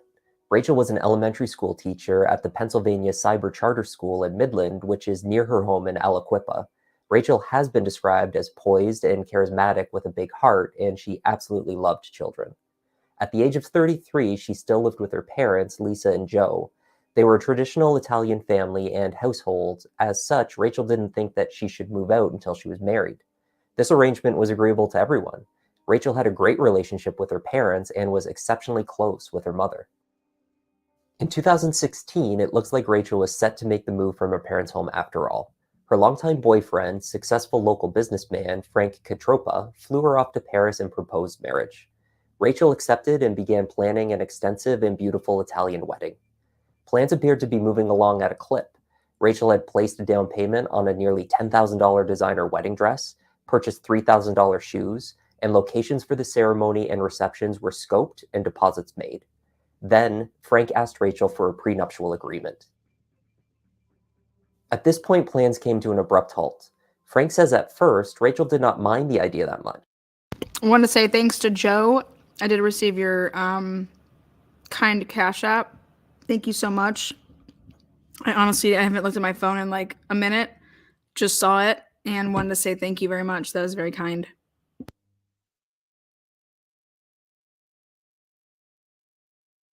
It was her parents, he said, particularly her mother, that took offense and found it unacceptable. Rachel's mind had been turned, and she refused to sign any agreement. The two did not officially end their relationship, however, but they did begin to backpedal on the wedding plans. Rachael and her mother became embroiled in a very public spat with the dress designer over their deposit. A nasty back and forth ensued. Lisa utilized the local press to publicly shame the designer's policy and pressure them into providing a refund. The tactic worked. The DelTondos eventually received the money back, and Frank canceled everything else. Although the wedding was set aside, the two thought that they might get back together, but time would tell. They continued talking and spending time together. There was one incident that had been bothering Frank, however, and he felt that he needed to first resolve his doubts about it before considering a full reconciliation with Rachael. In February 2016, police found Rachael and Aliquippa senior high school student Sheldon Jeter Jr., who was 17 years old at the time, in a steamed-up car parked in an otherwise empty lot at almost 2 a.m. in the morning. Rachael told Officer Kenneth Watkins that they were just talking. There was nothing inappropriate going on at all. Sheldon had been upset, and she was helping him out. That's it. She also asked if the officers, whom she and Frank knew personally, could please refrain from telling her fiancé what had happened, because if he found out, he would be mad at her. It did not look good, but the officers accepted Rachael. Meanwhile, Frank, at the time of this alleged incident that they're speaking of in this manner, he was at the Super Bowl with cheerleaders flying with him on private planes. I'm sure he was so preoccupied at the moment. Rachel's explanation, they drove Sheldon home and no charges were filed. Perhaps not surprisingly, Rachael did not fess up to Frank about the help that she was providing to Sheldon. He found out about the incident secondhand from a mutual friend. Rachael insisted the situation was completely innocent, so for a time at least, Frank accepted this and the two continued to see each other. The mutual friend was Matt Modis's girlfriend, soon-to-be wife. You know, the guy on the board. Sheldon, however, did not appear to get the memo. He seemed to believe his relationship with Rachael was not entirely innocent. According to Lisa DelTondo, Sheldon was overly emotional and confused. In an illustrative example, Sheldon turned up at the DelTondo residence one day unannounced and intoxicated, insisting he see Rachael. When told that Rachael could not see him, he banged on every window in the house before leaving. Lisa used an air gun to frighten him away. This is a bunch of ad-lib right here. In October 2017, Frank decided to get to the bottom of the issue. Turning up at the Aliquippa Police Department, he requested to see the officer's report from that night detailing what they had seen between Rachael and the teen. A formal approval. How did Frank find out about this? That's what people are missing of the story. How did Frank even know that this happened? Who told Frank about this? And why would it come up so many, Frank went and got this report allegedly at 3 o'clock in the morning. Or did he not? Or was that when it was printed up?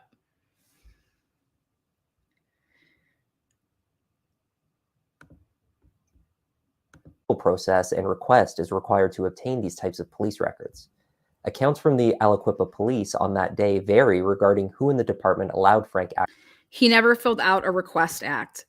He was not a party to the incident. Therefore, he did not fill out a request form, nothing. And in fact, this alleged leak, Joe Percival admits that he gave Frank the report. But I said to Joe, well, how thick was the report? Because an incident report is 1 page, maybe 2.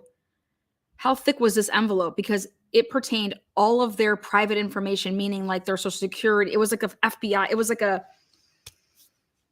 It was more than just an incident report that was given out to Frank Katropa via the hands of Joe Percival. And Joe Percival says that it was Couch that said, give Frank.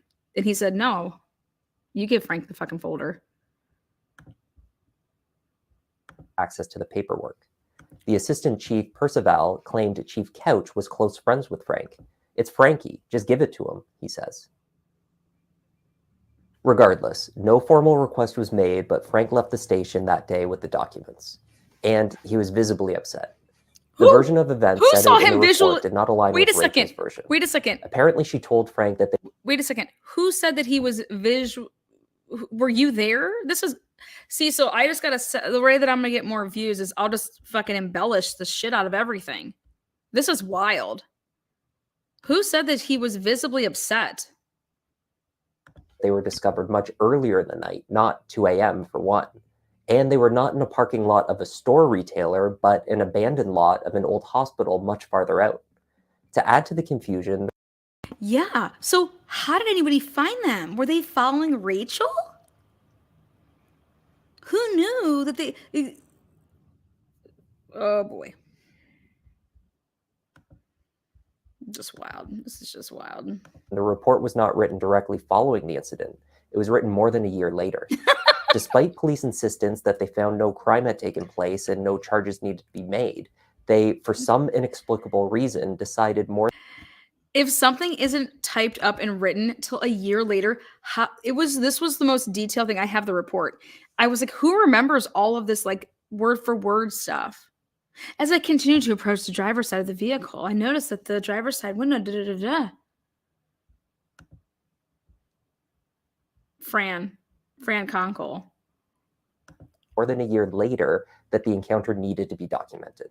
Frank and Rachel do not reconcile, and any hope of restarting wedding plans is lost. But this becomes the least of Rachel's issues. Only a few days after Frank received the documents in November 2017, the report detailing, if nothing else, her very poor judgment is leaked across the town. Emails and text messages from blocked and unknown phone numbers send the report to the mayor, to the news media, and directly to Rachel's friends. The cyber charter school where Rachel worked is also a recipient. She is suspended from her job. The DelTondos believe that Frank was the source of this leak. Frank denies it.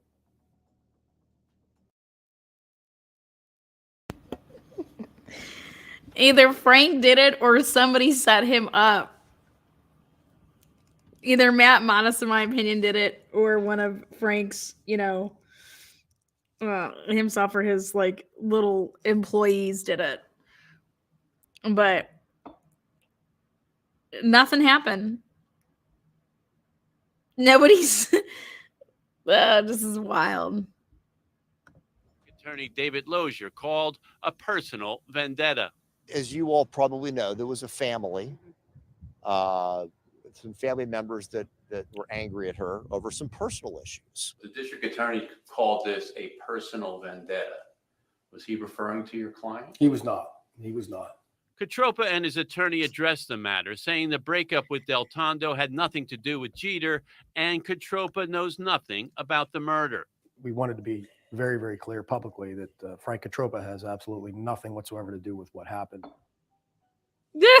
Rachel began to see her life fall apart. Her relationship with Frank was forever ruined. Many of her friendships crumbled alongside her reputation, and her career was crushed. She sought professional help to make it through her mental struggles. While Rachel battled to cope, her mother became her. I want to know if he's going to talk about how she became a source for the local blogger. I wonder if that's going to come up. Proactive. Just as she had sought out a local reporter to force the wedding dress designer into a refund, she seeks out another investigative reporter to take aim at the Aliquippa Police Department and others in the town. Lisa claimed that mountains of corruption were at work within the police department in league with other players, including one local businessman, Frank Katropa. The exact accusations against Frank are uncertain, but in December 2017, the state police do step in to launch a formal investigation of the Aliquippa police following the leak. Rachael DelTondo agreed to be a cooperating witness and speaks with the state police. In February 2018, an unnamed member of the police department was reprimanded for the leak, and that official investigation closed. However, in early March, search warrants for municipal buildings in Aliquippa were issued by state police as part of a wider investigation into the city. The leak investigation may have ended, but a larger investigation into the city was only beginning. Rachel remained a witness and was queued up to testify about what she knew of the city corruption, particularly the Aliquippa Police Department. Rachel told family members as well as the investigative reporter that she thought she was being followed by the police. Her mother says she was deathly afraid of the police after receiving death threats. Rachael received one text to her phone that told her that she would not live to see the end of 2018.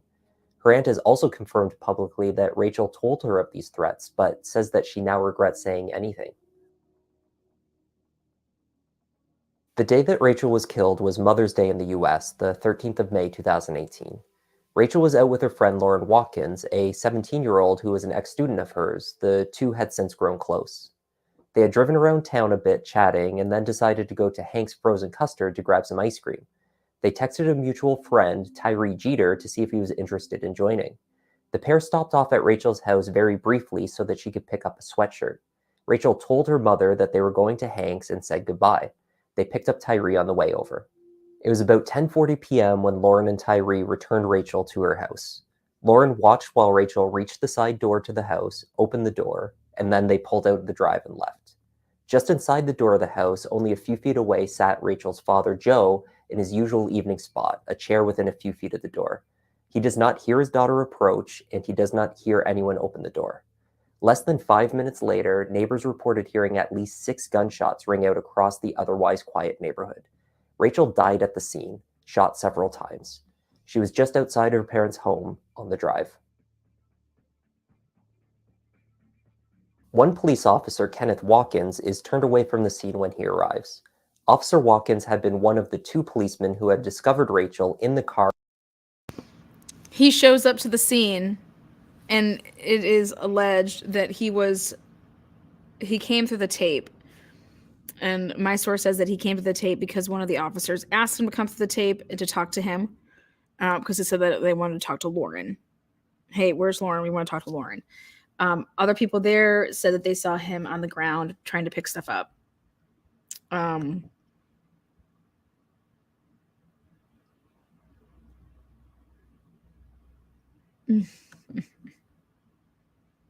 thing that doesn't make sense about that is that Lauren and her dad, from my source, they went there together. So did they talk to Lauren like right then and there? Because Lauren was there when she went back to, because Lauren said she went to, you know, I'll go over that one day about Lauren's recounts of everything, but it's all a bunch of bullshit. I caught her in so many lies, but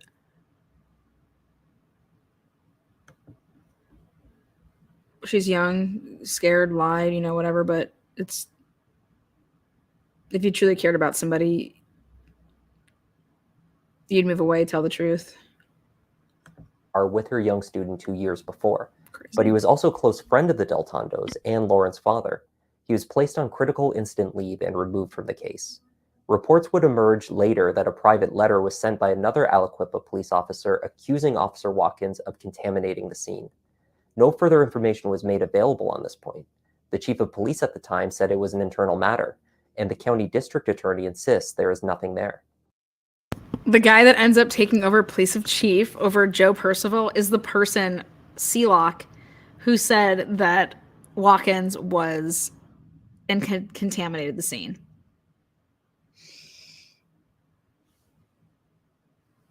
Like, her dad's sitting right by the door. He doesn't hear the door open, nothing. Lauren's over here saying, yeah, I watched her walk up to the door, but I usually watch her walk in, but you know, that night I just didn't. And then she's murdered. You know, it's just wild.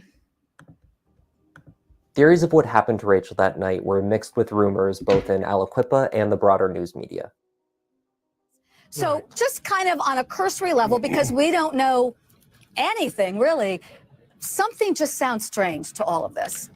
Yeah, the backstories are the strange part of this whole particular case. And as a criminal investigator, and as all criminal investigators, we don't believe in any coincidences whatsoever. So all these backstories will be looked at to see if there's any connection to the crime. Now, the interesting thing I find is that 6 to 12 rounds being fired somewhere in that vicinity indicates to me that it's sort of a semi-automatic handgun or rifle. If it's a handgun, then that means to me that they unloaded the whole clip, the whole magazine, every round in the magazine into just like what happened to Tyree Rachael, Pugh, which is sort of an overkill shooting here, which could indicate that there's a personal issue going on here and that the perpetrator knew Rachael when the crime was committed. So I'm sure law enforcement is looking at all this. And also the indication that they're tight-lipped just means to me that they have some very good leads that they're tracking down right now. Well, wouldn't it also be potentially a murder for hire that someone shows up with some automatic weapon? Yeah. Yes. Initial assessments by the department determined that it was a crime of passion, that Rachael was perhaps lured from the door by someone that she knew, perhaps someone that she trusted, and then surprised by the attack. It had happened quickly and at close range. Attention immediately turns to Sheldon Jeter. Sheldon was a bit of a hometown hotshot, a star football player with the high school team in a town that produces disproportionate number of pro athletes. Rachael had met him years earlier when he was in elementary school and struck up her friendship with him much later. Lauren Watkins reported that Sheldon had been extremely interested in her and Rachael's movements the night of the shooting. Lisa DelTondo says that Sheldon, now 20 years old, remained obsessive over Rachael. The morning after Mother's Day, police arrive at Sheldon's apartment with a search warrant. He is reportedly emotionless when he is told of her death. They seize his cell phone, believing that Sheldon sent texts to his brother, Tyree Jeter, who was with Rachael that night. These texts indicate that Sheldon was both very interested in their whereabouts and appeared to be tracking them that evening. First off, Sheldon messaged Lauren to ask if he had just seen the two women driving around. Between 10 p.m. and 10:30, he sends Tyree 4 messages. At 10:07, he messages, "Is y'all there already?" 8 minutes later, "I got left, huh?" followed by some smiley face emojis. 4 minutes after that, "Who all you with?" Then at 10:30, clearly aware of what the group's plans were, he says, "Hank's closed." Rachael is dropped off at home about Because he was supposed to go with them. They asked him to go. Get the whole story, man. Oh, wild. Wild, man. about 10 minutes later. Rachael's current boyfriend is also questioned by police. Rashawn Bolton is the older half-brother of both Sheldon and Tyree. He had been in a relationship with Rachael for 6 months and was well-liked by her parents. Rashawn was out of town on Mother's Day. He would tell police a similar narrative about Sheldon. His younger brother appeared jealous and possessive of Rachael, which had led him to at least once question what the nature of their relationship had been. He was never... Again, I bet you if you were to ask this young man who was beating down his door, Timmy Patrick was like obsessed with Rashad Bolton to like come down, give all these statements, do all this. He's like, no, no, and no. Like, it's wild. This is just wild. Were able to receive a clear answer. The most recent piece of information is an interview between police and this man, Rashawn Bolton, the older brother of Sheldon. According to the warrant, Rashawn told police he was in a serious relationship with the victim since December 2017. He told police Yet nobody has ever seen them do anything together, be anywhere together. There's no pictures of them anywhere together. And my sources say that he was told to watch Rachael. So, I mean, this is just wild. about an altercation from 3 months ago when he and the victim were outside of his home. His younger brother Sheldon showed up and reportedly said, "That expletive told me she was with Amy," and then said to her, "If my brother wasn't here, I'd expletive you up." 3 days later, police returned to Sheldon's home with a second search warrant, which says police were looking for a 9mm gun and any other firearms, ammunition, a hoodie, bloodstained clothing, written correspondence about or to Rachael, notebooks, cell phones, and computers. Police found no weapons or ammo and seized only a few notebooks. Sheldon also voluntarily handed over clothing he was wearing. By the way, this is the same dude, Rashawn Bolton's the same dude that royally messed up some dude with Darrelle Revis at that nightclub fight with Darrelle Revis. And now, I don't know if he took the blame for Revis. There's a lot of rumors and speculation around there, but that's who this is. And this is Darrelle Revis's like boy. Money, money, money. occurring on Mother's Day, although police paperwork indicates surveillance video from an unknown location on that day shows he was actually wearing different clothing. Police also spoke with Lauren Watkins, of course. There are two aspects of Lauren's account that raise some eyebrows but do not seem to be weighing heavily on the investigation. First, Lauren says she did not separate from Rachael all evening, but she did send her a text at one point that read, "Go for a walk, I'll come pick you up after." This text was reportedly sent only minutes before dropping Rachael off at her home, shortly before she was killed. Lauren claimed later that she wanted a chance to lose Tyree from the group so that the two could, talk and gossip and stuff like that. There are some who question why you would text the person that you are sitting next to in a car, but this could have just been a teenager's logic at work and nothing more. The second curiosity lies in her account of watching Rachael not only reach the side door, but that she also opened it. She later said she went for the screen door, but did not fully open it. Joe DelTondo says there is no way the door was opened in those few minutes without him being aware of it, given his position only a few feet away inside. So far, attorneys for former fiancé Frank Catropa and sometime boyfriend Sheldon Jeter say their clients deny any involvement in Rachael DelTondo's murder. But yesterday, Jeter's attorney raised a third possibility, saying DelTondo had received death threats because she was about to testify before a grand jury about corruption in Aliquippa. It's hard to imagine that that fear and those death threats had nothing to do with the fact that she was shot, within days of her alleged testimony in front of a grand jury. The police do not make any arrests. In the first month of the investigation, they face a series of distractions. First, on the 6th of June, 2018, Chief Don Couch was placed on administrative leave with pay. The city solicitor said this was due to personal issues and did not relate to the murder investigation. He is succeeded by Assistant Chief Percival, whom we have already met.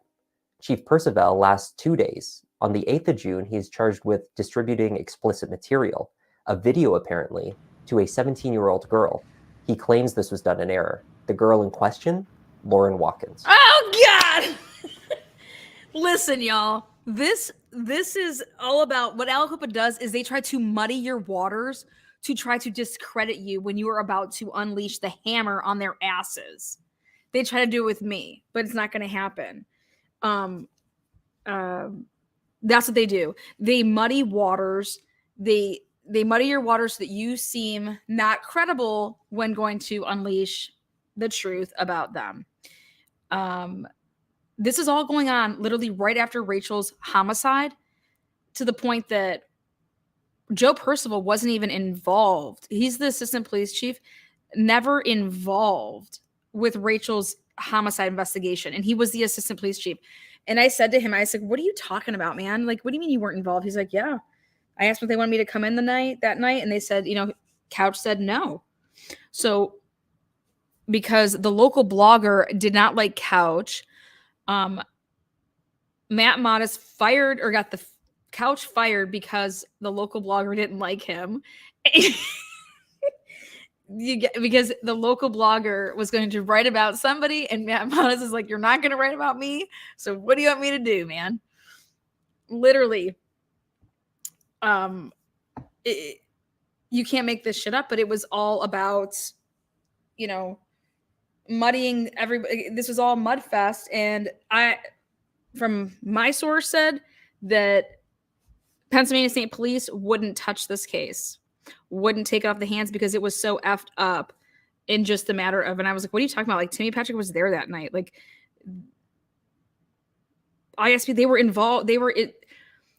PSC was involved from day one. So I basically, what Joe Percival is telling me, I'm like, dude, you're wrecked. You, bless you, because I really thoroughly enjoy. I think that Joe did get, a bad deal from Aliquippa, and it was because he wanted to expose the corruption. Okay. But I think that they set him up with all of this. Again, it was to get him out. But 3 chiefs, 3 days, it's unreal. And when you want to talk about a town coming together to do the right thing, to find who killed Rachael DelTondo, they did the complete opposite. It was about their town and F Rachael DelTondo and her family. That's what this is all about. Do you think that Frank Atropa put out a reward? Like, you think he's no, and in fact, his baby mama is scared fucking shitless of that man. And don't even get me started. Captain Robert Seelock took over as acting chief and, by extension, the ongoing murder investigation. He was the third person to hold the role inside of 1 week. Well, I just spoke to the new chief. He's the third Aliquippa chief in a week or so. He says he understands the conflict. He understands the controversy. He says that's the very reason why he's pulling his department out of this investigation. He says, look, Marty, it's just the right thing to do. Officials said that the coronavirus pandemic placed an unavoidable hold on the investigation as all the agencies that had become involved could no longer properly coordinate in person. By this time, both the FBI and ATF had been pulled in by the Beaver County detectives. Despite the slowdown, local press began reporting in May of 2021 that a grand jury was hearing evidence for a potential indictment in the case. That for the past 18 months, a state investigating grand jury has been weighing all the evidence in the murder of Rachael DelTondo. That grand jury is wrapping up and is soon expected to recommend criminal homicide charges be filed in that case, focused primarily on Sheldon Jeter. So what has Sheldon been up to? A former Aliquippa football star is sitting behind bars here tonight after state police charged him in the shooting death of another Aliquippa man. On Friday, the 5th of May, 2020, almost exactly 2 years after Rachel's death, Sheldon is seen on security cameras leaving his home with Tyreek Pugh, a friend and roommate that was considered family. The two had been together earlier in the evening, and they were going out to get some ice cream. Just before midnight, officers were sent to Keel Street in Aliquippa following a report of a man lying in the road. There, they found Tyreek, who had been shot multiple times. Surveillance footage and cell phone tracking did not align with the story provided by Sheldon. A search found a matching pistol and ammunition in Sheldon's possession. Sheldon denied any involvement. The case went to trial in July 2021. There was not a lot of ambiguity in this case. He was caught on camera with Tyreek, his cell phone placed him at the scene, and the forensics matched items found in the search. Sheldon was convicted of first-degree murder. When the jury's verdict was handed down for the murder of Tyreek Pugh, some people from the town that had not been attending the earlier portions of the trial turned up to hear the verdict read. One of these people looked to the jury box and recognized one of the individuals sitting there. A neighbor of Rachael DelTondo's, juror number 3, lived only a few doors down from her. Not only that, she was married to one of Sheldon's relatives, and in the process of divorcing said relative. Sheldon's lawyers immediately sought a mistrial. The defense motion for a hearing to seek a mistrial based on the juror number 3's close ties to the case were denied. The judge said it wasn't grounds for a mistrial, but also that there was overwhelming evidence that Sheldon is guilty. Sheldon was sentenced to life in prison without the possibility of That's not what he of said. parole. No. It is the maximum sentence for first-degree murder. That's not what he said. No. He said that Sheldon's attorneys sucked a big D, and that if it was your strategy not to talk about Rachael DelTondo and bring it up, stuff like that, then this should be all brought up in, what do you call it, with your ineffective counsel, mofo. And basically Tesla putting this on the record and bashing the defense attorneys was music to my ears because it's the truth. But yeah, he's appealing this part of it, but this overwhelming evidence, watch my channel. The overwhelming evidence is of a complete setup. But it would even become more overwhelmingly obvious if the defense would have had the right people as witnesses and how they would have cross-examined the witnesses had they known anything about this case, if they would have opened up a book and did their homework on the case. I have no idea how much they got paid. I don't ask questions that I don't get involved with stuff like that. But all I know is that every penny that this young man or his family gave to anybody for his defense needs to go back to this young man. You should be ashamed of yourselves. And Santa Cola is married to a damn judge. She's the best thing that's ever happened to that man. But she's the one, before she became a judge, I think helped him with his, cases, because God, if he could have had her, I mean, just disgusting. This is all around sick. But just to hear other people talk about this case and think this is what they're saying, it's that narrative. It's that mainstream media bullshit. It's crazy. It's absolute craziness. Under state guidelines.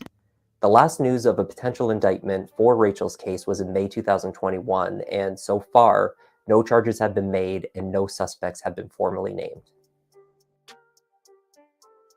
Thanks once again for joining me here today. What do you think?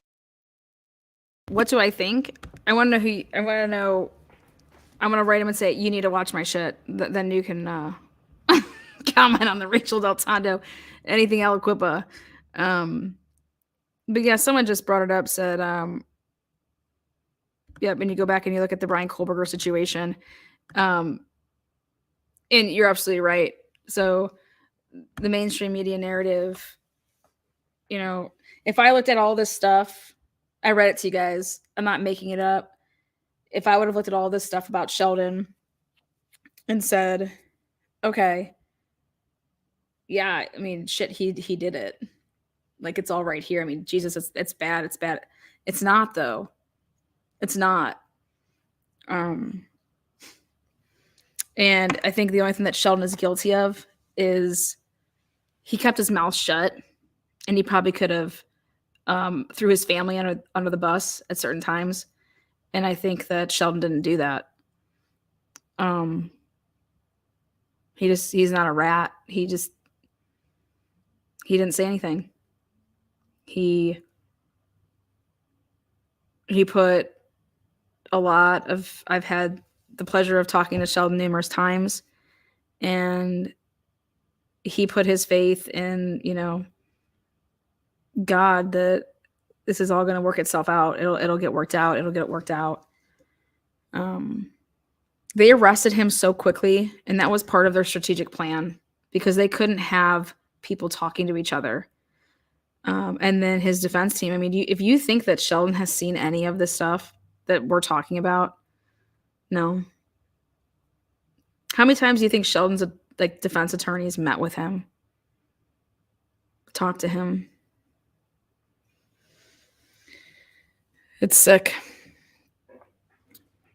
So if Sheldon can't win on his direct appeal, there's not a doubt in my mind that he's going to win on ineffective counsel. But the only thing that sucks about it all is that it's just more time that he has to sit in prison.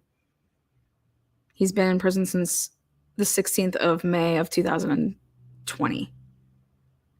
He has a little brother at home. He has a sister. He has a mom. His dad isn't doing well.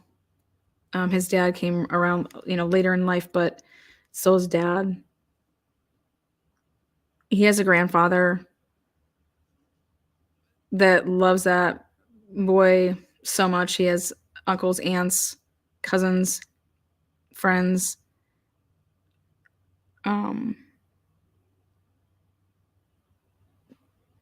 Tyreek Pugh deserves justice.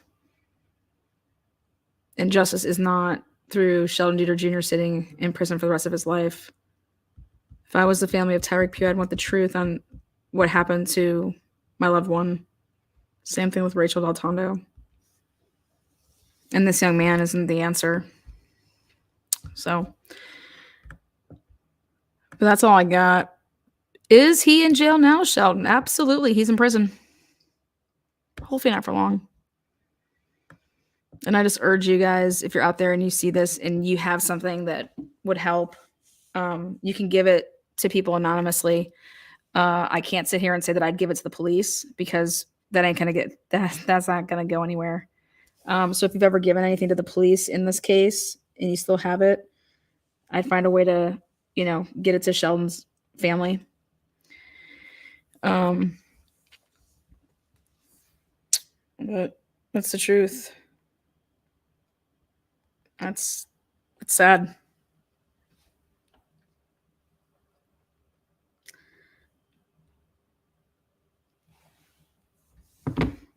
So, no evidence against him. Oh yeah, no, there's there's evidence that's there but can be easily disputed.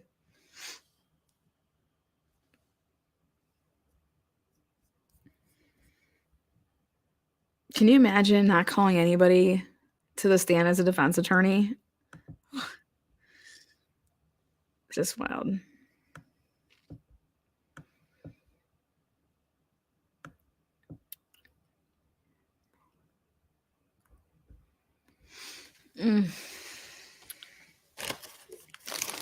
All right, guys, until next time, take care.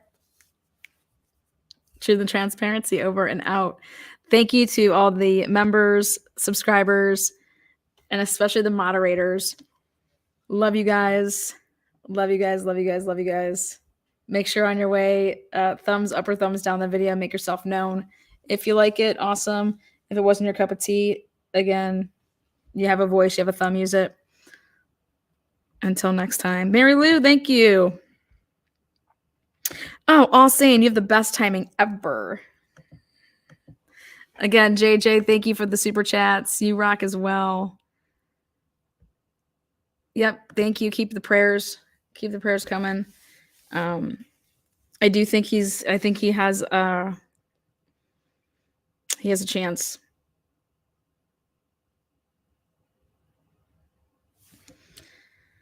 I think one day he will come home, and I'm just hoping that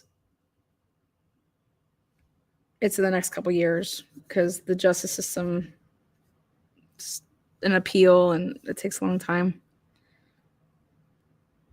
A lot of people that are sitting in prison. Thank you, thank you, thank you. It was my pot of coffee. The one from the bathroom with the gout meds. Yep. So keep Sheldon and his family in your prayers. Keep Rachel and her family. Keep the pews in. Keep everybody. I mean, Aliquippa's been through some shit, and I don't see it changing anytime soon unless leadership changes. And right now, the leadership's still the same. So, go ahead, and if you live in that town in Beaver County, vote. Vote for your judges. Vote for your district attorney. This is election time coming up, so this is the season, and you're going to see a lot of people out there campaigning for their people. But it matters. All right, till next time.